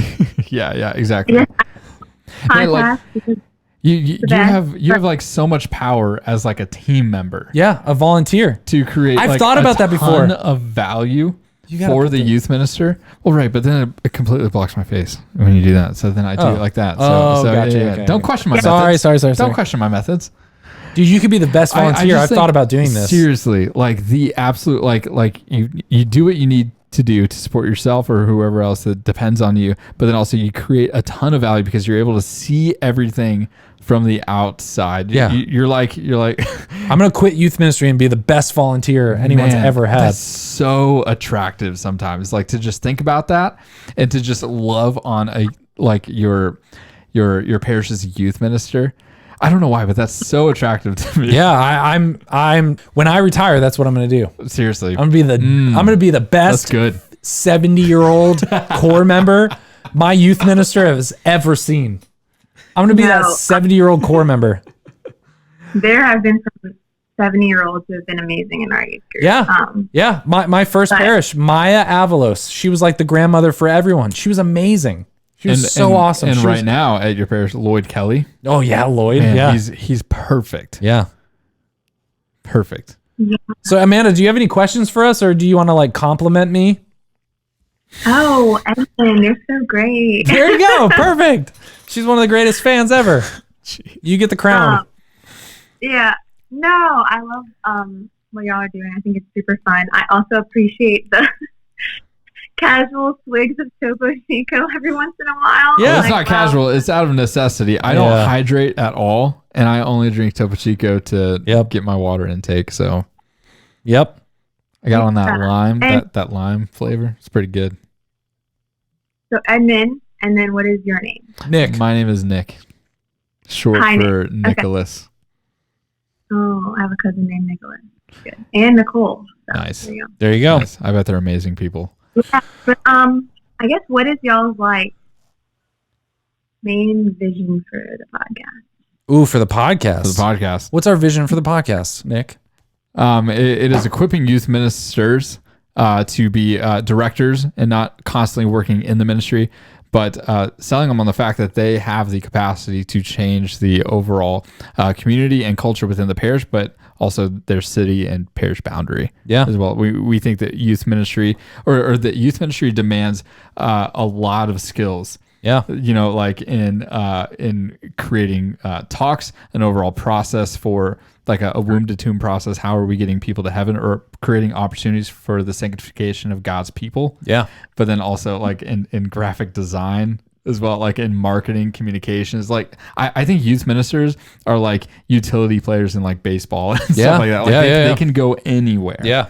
And so I think if somebody is sold on the fact that renewal ought to be happening in the parish, that youth ministry is just, it can be a stepping stone, but those who have the heart for youth ministry, we think youth ministry can be extremely sustainable for the long haul. Oh yeah. Until retirement. Yeah. Provided that it's the right parish, the right pastor has set up like a good leadership process and how things are decided, how things are unfolded and implemented too. And so I think that this podcast is going to cater to all of that. Yeah. My vision for the podcast is this, and I think my hope is that our voice would be, if we were talking to a friend in youth ministry, So if like we had a friend in youth ministry who was just starting out, and if we could explain like an approach to youth ministry that's less, like Nick said, less a youth minister and more the director of youth ministry, in the sense that you're a missionary at a parish, helping a parish reach youth. I mean, and more so like just transforming parish culture through youth evangelization. Exactly. Like in a sense, you have a church within a church. Yeah. Almost a young church. Almost a young church. That was the name. That was the name we came up with for our youth ministry, Young Church. That you did. That's why it's a quote. Yeah. And I that's why loved it. That's why it's a joke. Which is why I decided to work with Edmund for It's because of that, because of Young Church. But we don't work with each other anymore. Just in a different. Does that sound like the best podcast you've ever listened to, Amanda? Yeah, because I never really think of youth ministry as like being a director rather than like, I just think of it as like, doing, because I guess I volunteer. And Amanda, no, this is not the best podcast. This parish is like, we need somebody to do this. So. Amanda, this is not the best podcast. The show with Edmund Mitchell is the best podcast. Man, shameless plug of the year. Very true. Amanda's feeling very torn because I'm on this podcast and the other podcast. So Amanda doesn't know which one should be the best. This one. I think they're both great, but I think that's also what you're talking about, like transforming the whole parish, because I feel like I joined a youth ministry in high school that was like for my whole archdiocese, and because the ones in my parishes weren't like, they weren't thriving, they were just like kickball and like no prayer, and like, so I joined the charismatic youth group because we prayed and we also had fun. So I think it's really important for parents to cultivate that. Yeah, that's definitely true. Like if you have hype in your youth ministry and you're all hype, like it's going to transition for like a student to come in the door with the hype, and that's going to be exciting for a little while. But then it's going to transition to the student saying like, well, then where is their value for me? Where's the beef? Like exactly. And then after that, well, once you give them value, it's like, are you a person worth following? Yeah. Like you as a youth minister and the team that you're building around you, like, are you guys worth following? Yeah. And so create hype, and then give them value to come back. Yeah. A place of belonging, and then give them value to come back, but then also be a person, a team worth following. And it says like, make them say, man, I want to be a part of this. Like this is Amanda. something. Yeah. Yeah. Like this is something worth being a part of. Yeah. Yeah. Exactly. And inviting other people into that. And once all that is accomplished, that's when you create a culture. Yeah. And then it's unstoppable. And then that culture is just going to live. That's where we get, these youth ministers who had been in the role for like 25, 30 years, and then they retired. And then the new person comes in and that culture is there, but the face isn't there. Yeah. Yeah. And that's my dream. That's a whole episode in and of itself too. Well, Amanda, thanks for coming on. Thank you so much. Thanks for being a big fan. Heck yeah. Yes. All right, take care, Amanda. Bye. Bye.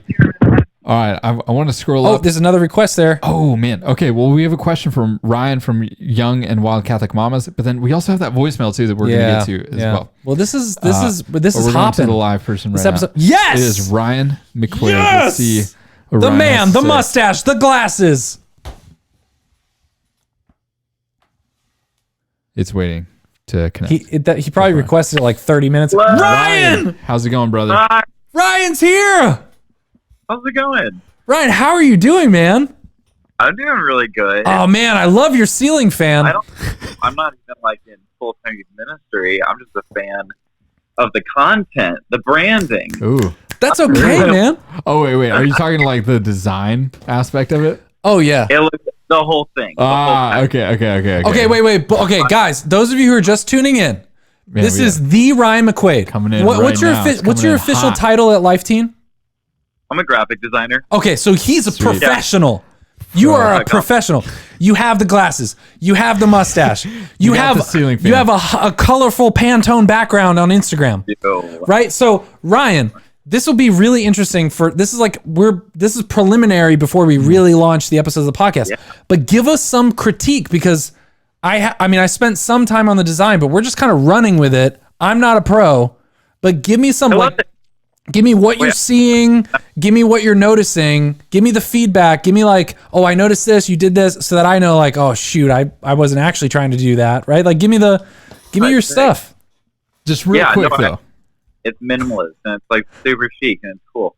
But I think too, it's like like I saw someone was asking about like social media presence in youth ministry. Yes, that is we're getting so hard.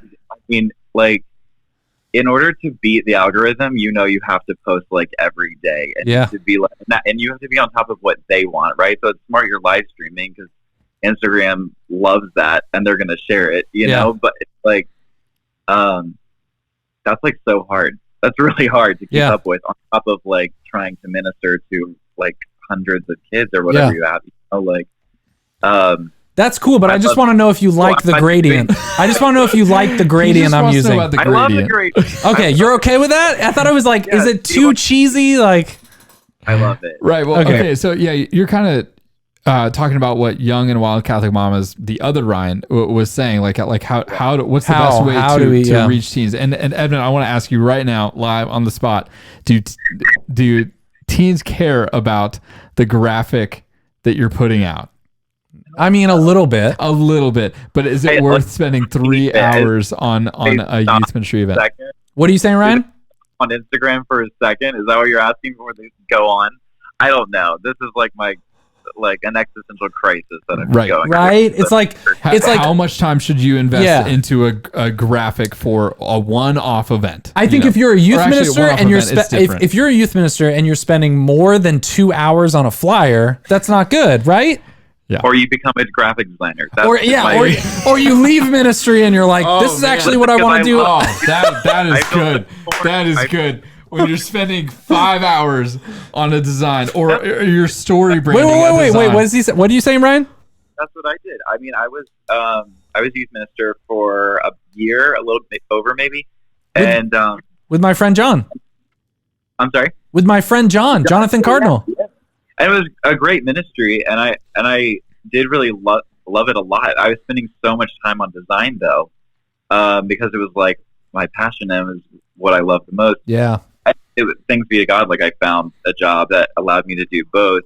Nice. I think we have so we do a convention, a youth ministry convention, and it was really interesting. We got kind of time as a design team to talk to youth ministers, and you kind of know what to sometimes expect out of those. That's when the artsy ones will come and they'll be like, how do I open a shop and work full time as a youth minister? Yeah. How do I get clients on my design work and do this at the same time? And sometimes the truth is you can't do both of those. Those are two different full time jobs. You know? Yeah. But I think so that's kind of the first thing is, what is youth ministry to you, and do you feel like you're doing it all the time? You know, and that you love it. But something that I felt like I was encouraging them to do that I didn't necessarily think of when I was youth minister, but I would encourage now is to think of the teens as they're your disciples, right? And so to not feel that you have to be the youth minister that everyone thinks you should be, but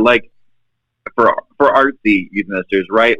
Maybe it is appropriate that you have an art class every week instead of an apologetics lesson. Yeah. And you raise them up in your own faith and your own experience of it. Because I think that was difficult. That I noticed I went to Franciscan and coming straight out of it into youth ministry. I just kind of thought I had to be a certain type of youth minister. Yeah, I did that. Yeah, I had the same pressure. Yeah. But I think if you can think about what do you love about the faith and just do that, then they're your disciples. Do you know what I mean? Yeah. So it would be a disservice to not bring them into your particular faith or your own experience with it, you know? We had a core member do a hand lettering class. It was just optional. They could either go to dodgeball or they could come to a hand lettering class, and they were hand lettering quotes from the Bible. But then towards the end of the hand lettering thing, she just said, hey, by the way, after 30 minutes of teaching how to do calligraphy and what pens and blah, blah, blah, and taking questions and giving feedback, then at the end she was like, hey, by the way, I do this to pray, and I just want to tell you how I pray. Yeah. And I just want to teach you for 5 minutes how I pray, and this is how I pray. And she said there was no one said a single thing.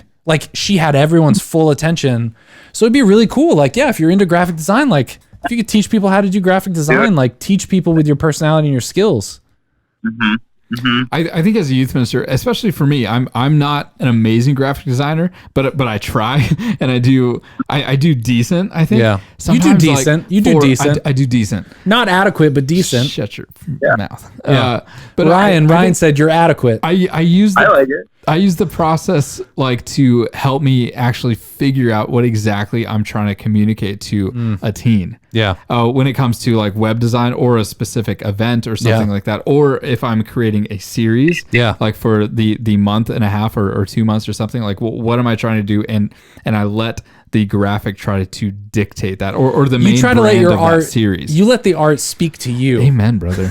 Amen. The church is beautiful and it speaks and it sends you out at the same time. Art is the first form of catechesis. Ryan, what do you want us to do with this podcast? I actually really respect. I mean, the whole culture Kool-Aid thing that you were trying there for a while, dude. I want that to come back so bad. It's so no one told you how hard content is. It is hard. But you just got to grind through it, man. You just got to force yourself to do it. But okay, as someone who's trying to do content, who likes content, who likes well-designed things, give us advice. Give us advice on the what should we be doing with this podcast? What should we be doing? I don't know. What do you see? What should we be doing? Yeah.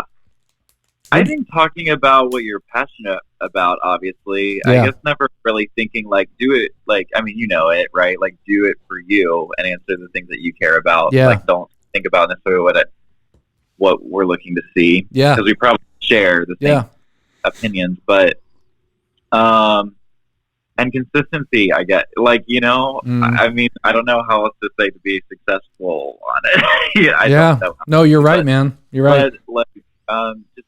And being punchy sometimes. We talk about that, that kind of struggle with social media that you sometimes do have to be clickbaity to get to the good content underneath. Yeah, and or just a good thing, but that's hard, man. And I think that can be done well. Underlying, I'm trying to create a place of belonging to youth as they come into our youth space, and I'm trying to sell them on the fact that they belong here. But ultimately, I'm trying to sell them on the fact that they belong to our Lord. Are you talking about the podcast or your own?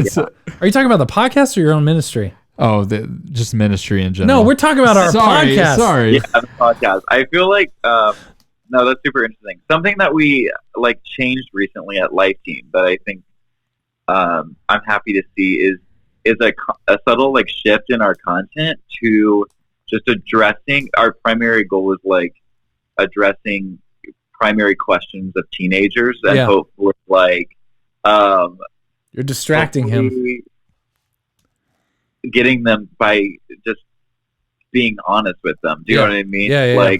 I'm really proud of the recent series.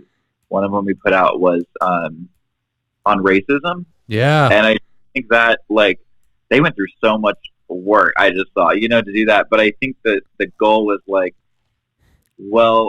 we're going to put out a series that just catches you off guard, and and they obviously have questions about, so you're going to come in, and now that you're in, now you have obviously found the community and these core members who are walking with you. Dude, I love that. Being I was bold, proud, taking risks, catching you off guard. I feel like that's how I operate. Just I was proud when I saw that series come out. I was like, yes, that's a big top, this is a big serious topic. That was cool, man. I really respect that. Yeah, I can't necessarily speak for content team all the time, but I was really proud to see them go through that because I think just that Life Team, we were trying to figure out who we are to the youth minister, and what they need. And I think they've known this for a while, but I think recently we've just been really energized by if we're asking you to if we're asking to almost take on a huge part of your role in youth ministry content, right, then we're going to do a ton of work that hopefully you would receive that box and think I don't have the time to write a resource on racism. And nobody's doing that right now too. Thinkers, what I mean, on racism, get their opinions and interview teens. I think that was encouraging to me to see that we're doing that. And, and hopefully that's helpful. I don't know, but I'm excited about that. So I on think this podcast, we should be doing something that nobody else is doing right We should talk about racism. Ryan McQuaid is telling Right, us yeah, to talk about racism on our Figure it podcast. out. Yeah. And he also says he loves my gradient. I love the gradient. Okay, but what else? I want more feedback on like. No. Should I do more of something? Should I do less of? More of it. I need to say more of it. I love the live streaming. I love that you're doing like things that like we all should be doing. Because I think what ultimately happens, what I just see in ministry stuff, and I work like on content side of ministry. You know what I mean? Like, but I think I see it especially kind of in speakers too. Like the speaking circle is that we tend to like look at other people and then like and then we mirror, you know what I mean? Yeah. Like what we see as being effective. And I think what's cool about this like is that hopefully people would take it and be like, well, I could set up a live stream and teens could call in. Yeah. And just do kind of the same thing. Or like, oh, why don't we just like make a podcast of our life night, you know, and the talk that we're doing. I think it's cool. Hopefully it gives people like a lot of ideas. Awesome. So you're the best, Ryan. Thanks, Ryan. You're the best, Ryan. You rock. Excited, man. Thanks so much, man. Talk to you later, Ryan. Bye. Peace. Everyone go follow Ryan on Instagram. Speaking of the man, the you other cut him out. You kicked him out of there. No, he wasn't even done. Me and him were saying goodbye, and you just kicked him out. You just want to talk about the podcast. You and podcast when you stop thinking about this. Fine. Right, but what the other Ryan was saying, the Young Catholic Mamas channel or account, she was saying like how do we best reach teens? Like I guess with an event or an announcement or for ongoing like youth group, is the bulletin the best way or is a social media account the best way? Yeah. What would you say there? What would I say? Yeah, what would you say? To reach teens with an announcement or an event? Like what do you mean by reach? How do you like best, get them to come up? Communications wise, how do you best reach a teen when they're not physically in front of you? Man, I don't know. Everything. You do everything. How do you use the bulletin? Who are you speaking to when you use the bulletin? I think primarily when you're using the bulletin, primarily you're speaking to parents. Yes. Who are you speaking to when you're using the Facebook group? The Facebook group, probably parents. Yes, exactly. Yeah. Who are you speaking to when you are using Instagram? I think you can be speaking to teens. I think most. But you got to do some work. You have to do some work to like. Yeah, exactly. Crack through because. Yeah. The predominant way that I communicate with teens is through our Instagram channel, and that is me promoting it after every single night. Yeah. Saying like, if you want all the information, you go here for it. Yeah. Because they're not going to read the bulletin. Yeah. The bulletin is for the parents, and I'm speaking to the parents, or I'm also speaking to any other adult or any other parishioner in the parish because they read the bulletin. Yeah. And I will leave like the entire month's calendar up there. Even when like an event has passed, I will just leave it there until the end of the month because I want the whole parish knowing that X, Y, and Z happened. Yeah. Because I want them bought into. So if somebody says like, "How's the youth ministry program there at your parish?" They'll say like, "Oh yeah, they're doing this. Yeah, they're doing X, Y, and Z." I think you have to be everywhere. Oh, okay. The voice. Well, how are we going to play this? Oh yeah, for them. Oh man. Well, no. I mean, we don't have to play it for them, but we're going to play it. We could play it on the iPad, which is connected to this, or we could play it on my phone through Bluetooth. Well, yeah, but if we play it on the iPad, then we would have to end this. Yeah. So do you want me to connect my phone to this? Connect that, or if we're finished here, then we can just stop this and then do the voicemail and the close out. Okay, let's do that. You want to do that? I mean, we've been going for an hour and 43 minutes. This is a long podcast. Lastly says, Ryan McQuaid says, the soapbox of mine is hire a designer if you need to reach teens outside your parish. Their job is to get everyone's attention, and they work on that skill every day. Definitely. And I think the designer should be the director of communications for the entire parish. That way they are able to focus the entire, voice of what's being communicated out. And so, yeah, definitely great input. He also says maybe just for one big event, but it will be effective. Man, yeah, seriously. Because this person is going to be the catalyst of the event as far as like why we're doing the event, how we're going to get bodies there, and then the implementation of it as well. Yeah, there are definitely way too many Ryans here. Okay, if there aren't any more questions here, we're going to end the live. Thank you so much. We've been going for an hour and 45 minutes on live, pretty much. For some reason, it won't connect, but I'm just going to play it on my phone. Awesome. Sounds good. All right, I'm ending here, or we're ending here. Bye, guys. Thanks for being here. So follow us on Instagram. We're going to be releasing some episodes soon of the podcast. Love you so much. Love you guys. Bye. Okay, let's listen to this. Am I publishing this? Do you want me to share this? Sure. Why not? Sure. Okay, How come you didn't want me to share before? Because it gives two. It gives and it's harder to join the live stream because it'll show two. Okay, gotcha. Yeah. Do you want me to turn this off?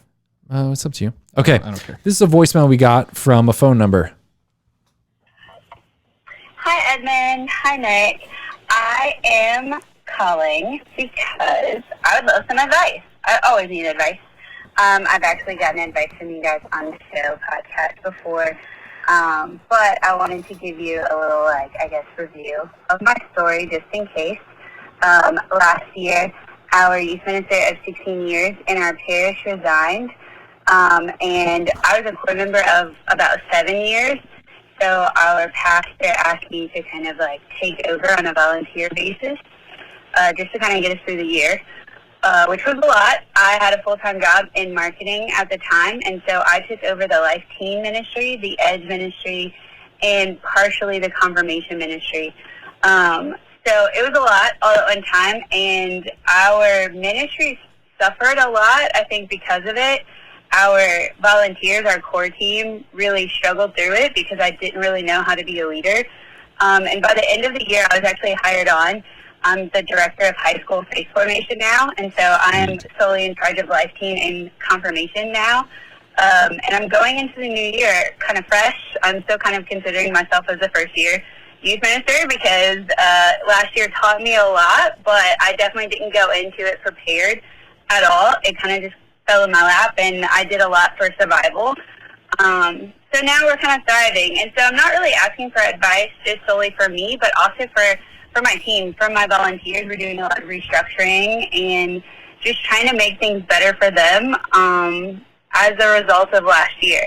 So I just want to see what you guys have to say about going into this new year and the fruits that can come from that. Thanks. Wow. Thank you so much for that. Yeah. What is the name? Nikki? That's my name. No, what was it? Nikki? Hi, Edmund. Hi, Nick. I am calling because... Oh, they didn't say their name. Hold on, time out. I don't know what their name is. I need to use the restroom so bad. Okay, time. Give me. Okay, guys, we're back. We're answering unknown caller's question about their first year. I guess just advice for them and their team about their first year of ministry. They had a youth minister there for 16 years who then resigned. Man, so much to tell them. I mean, do everything. I mean, we've kind of said it on this podcast, right? Long-term mindset. Yeah. Vision. A path of discipleship. Build up a team. I think the challenge is how do you transition from the 16-year mindset to you? Yeah. And what's going to happen now, and being realistic and acknowledging that not everybody is going to want to do, the new and probably necessary things that you are going to be doing. Yeah. Yeah. And I think it's important to communicate to the team that was with that one person for the 16 years that the youth ministry up to this point couldn't have been what it has been without them or that youth minister. But there's always a higher virtue to pursue, and that communicating that you want to grow, and that you want them involved, that their voice matters, because they've built that youth ministry. Yeah. And so I would just be incredibly conscious of those things before you start changing, I guess maybe the biggest thing is to communicate accurately everything that's on your mind and what the plan is. and to get your pastor on board as well, or even your supervisor if you have a supervisor. Yeah, and I mean, this always comes back to vision for me. Like, I just think you have to get laser focused about your vision. If everyone on your team is bought into your vision, then it doesn't matter what you do. You could end everything that's been going on for 16 years. If everyone's bought into your vision, they're going to be so pumped about the new thing that you're going to do. So I think, and one way to get people bought into your vision and one way to develop the vision is to include people in that conversation. Yeah. So to say, like, why does our ministry exist? What are we trying to accomplish? Yeah. If our ministry ended tomorrow and never came back, what would happen? Who would notice? What is the effect? That's daunting. And so including some people in these brainstorming sessions and facilitating those conversations, like asking the pastor, asking people, when people are asked that question, so you might feel like, well, no, I need to have that answer. But when you facilitate those discussions, immediately the question is going to be turned on you. What do you think? But you're going to be facilitating that, and you're going to be saying, thank you for that input. You're going to be taking everyone's input, and then you're going to say, look, based on this input, based on what we've talked about, I'm hearing, and you're going to be able to pull out, Karen, you said this. I thought that was really great. You said that, like, I really disagreed with that. I really disagree with Tiffany, but that's all right. You should leave. Yeah, you should leave. But by getting everyone on board with this like visioning process, if you are laser focused on your vision, then it doesn't matter what you do. Everyone's going to be so on board. I mean, yeah, it matters if you end something, if you kill a sacred cow. But I think like the first thing is, why are you laughing? There are sacred cows, right? Like if the softball tournament is the thing that you've done for 16 years and people love it, then it's whatever. But I think you have to get laser focused about what your vision is. And your vision can't be, method specific. And what I mean by that is like one of our earlier callers was talking about small group ministry. Your vision can't be, we're doing small groups as a youth ministry. Yeah. Your vision has to be broader than that. It has to be like, we're trying to reach every teen in our parish boundary and bring them along a clear path of discipleship into missionary discipleship or something. Like it has to be you have to be really clear with everyone about what you're trying to do. And then the tactics, the events, the methods, all of that comes later.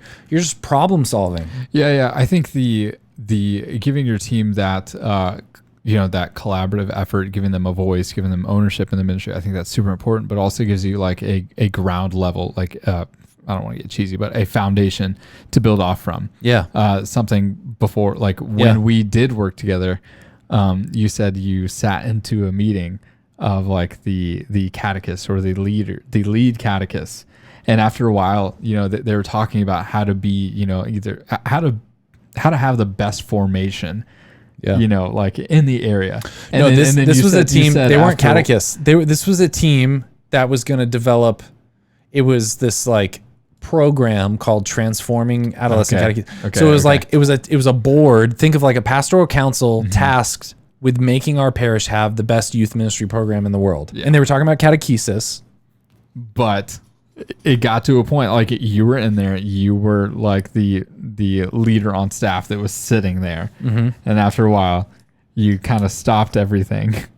And you said, what is catechesis? Yeah, just ask everyone like, what is catechesis? Which like is such a power move. It's such an admin thing to do. I was like, wait. We're talking about everybody.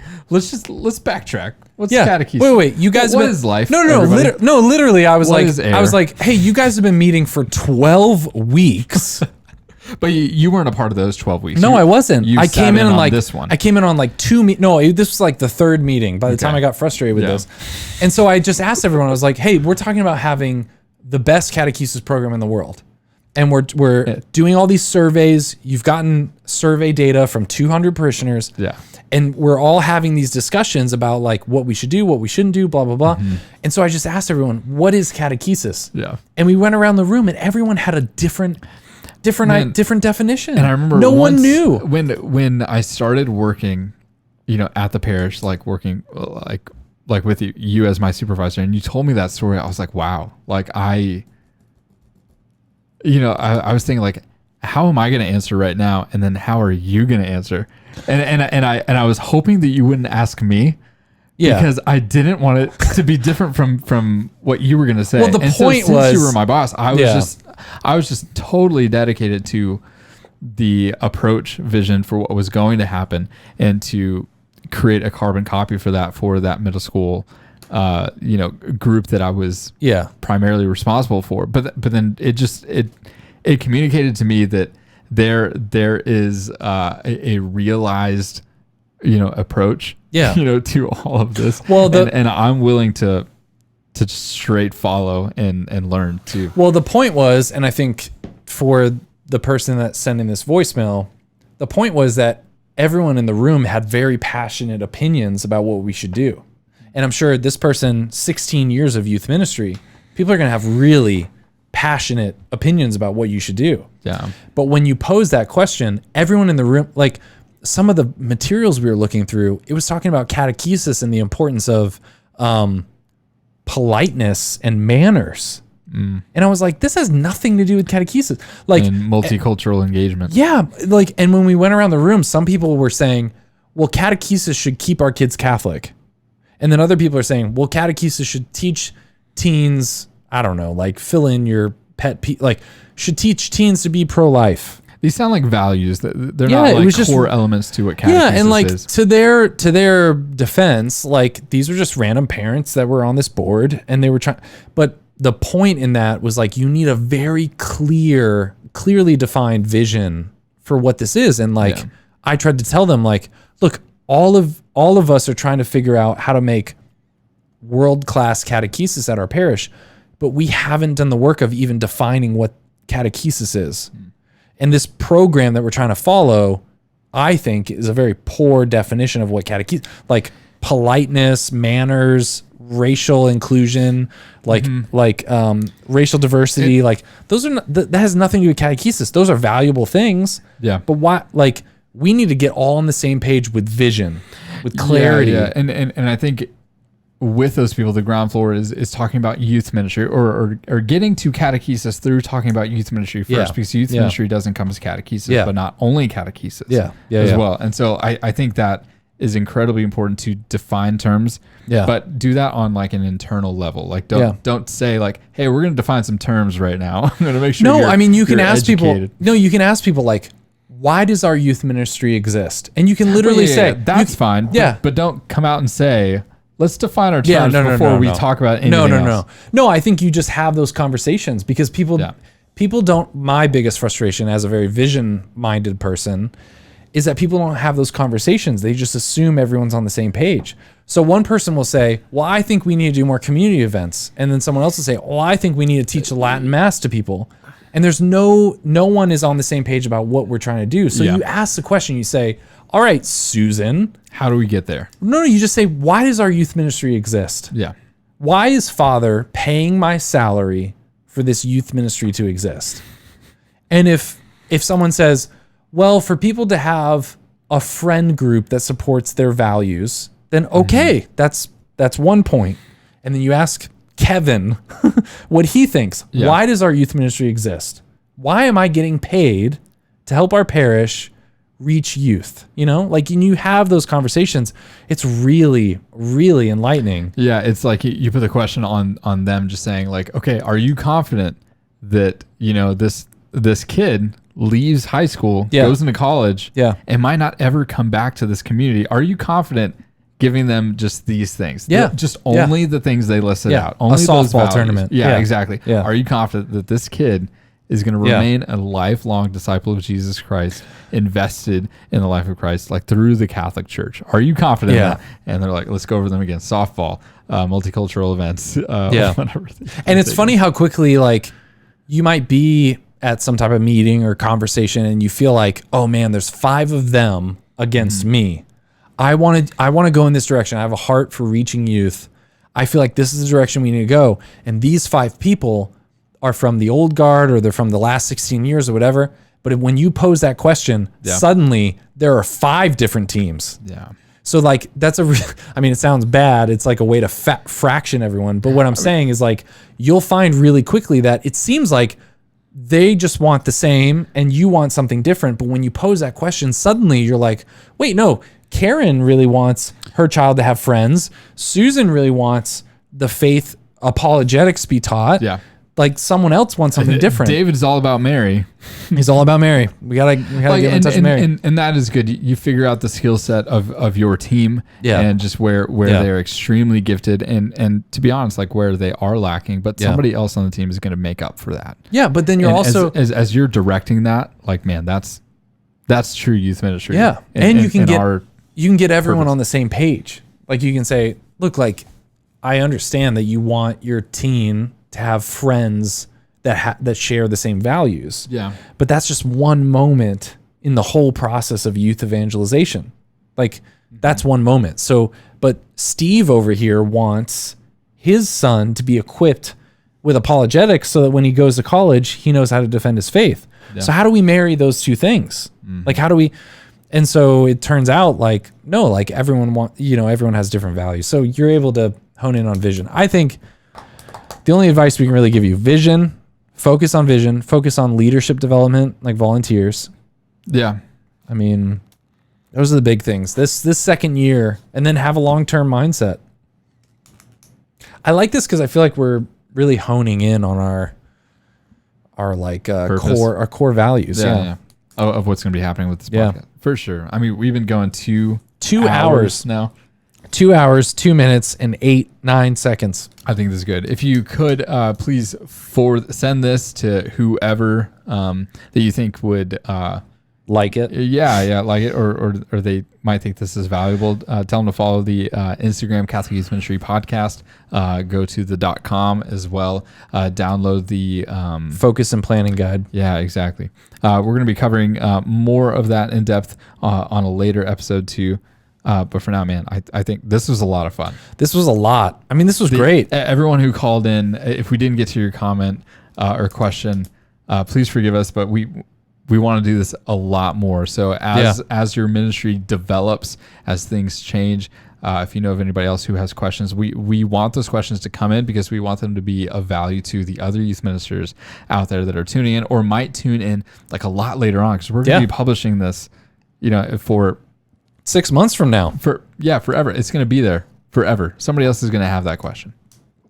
What I love about this is that some of you have listened all the way to here. And this is the part where we say, comment. Hot dogs. Comment hot dogs. That was a recurring thing, right? Yes. Hot dogs or gradient.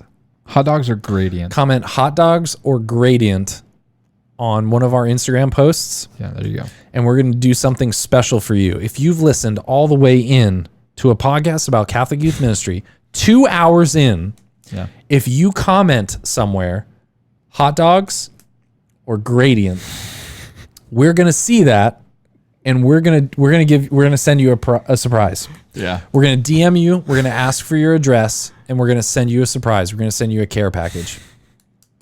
But you got to give us your address too. Yeah, but not in the comment. In the comment, put gradient or hot dog. DM. Yeah.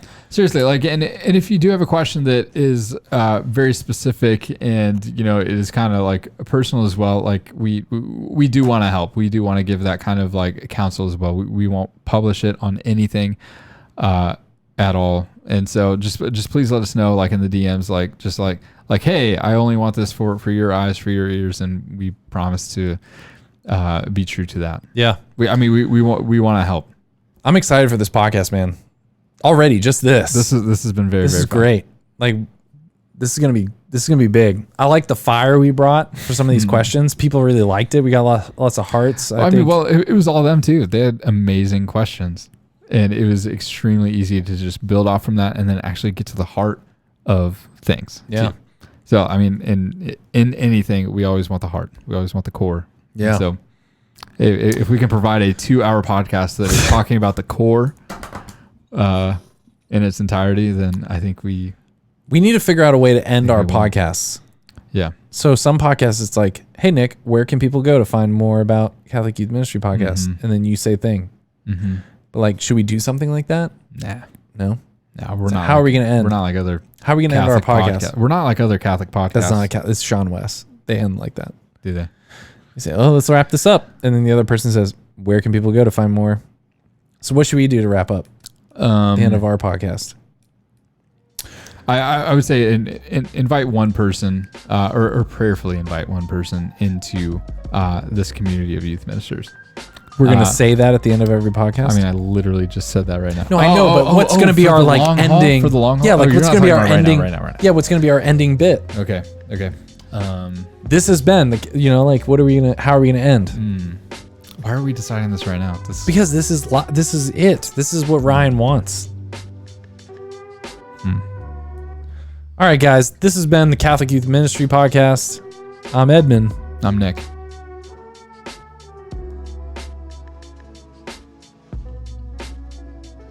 Scene. You gotta come up with something better than that.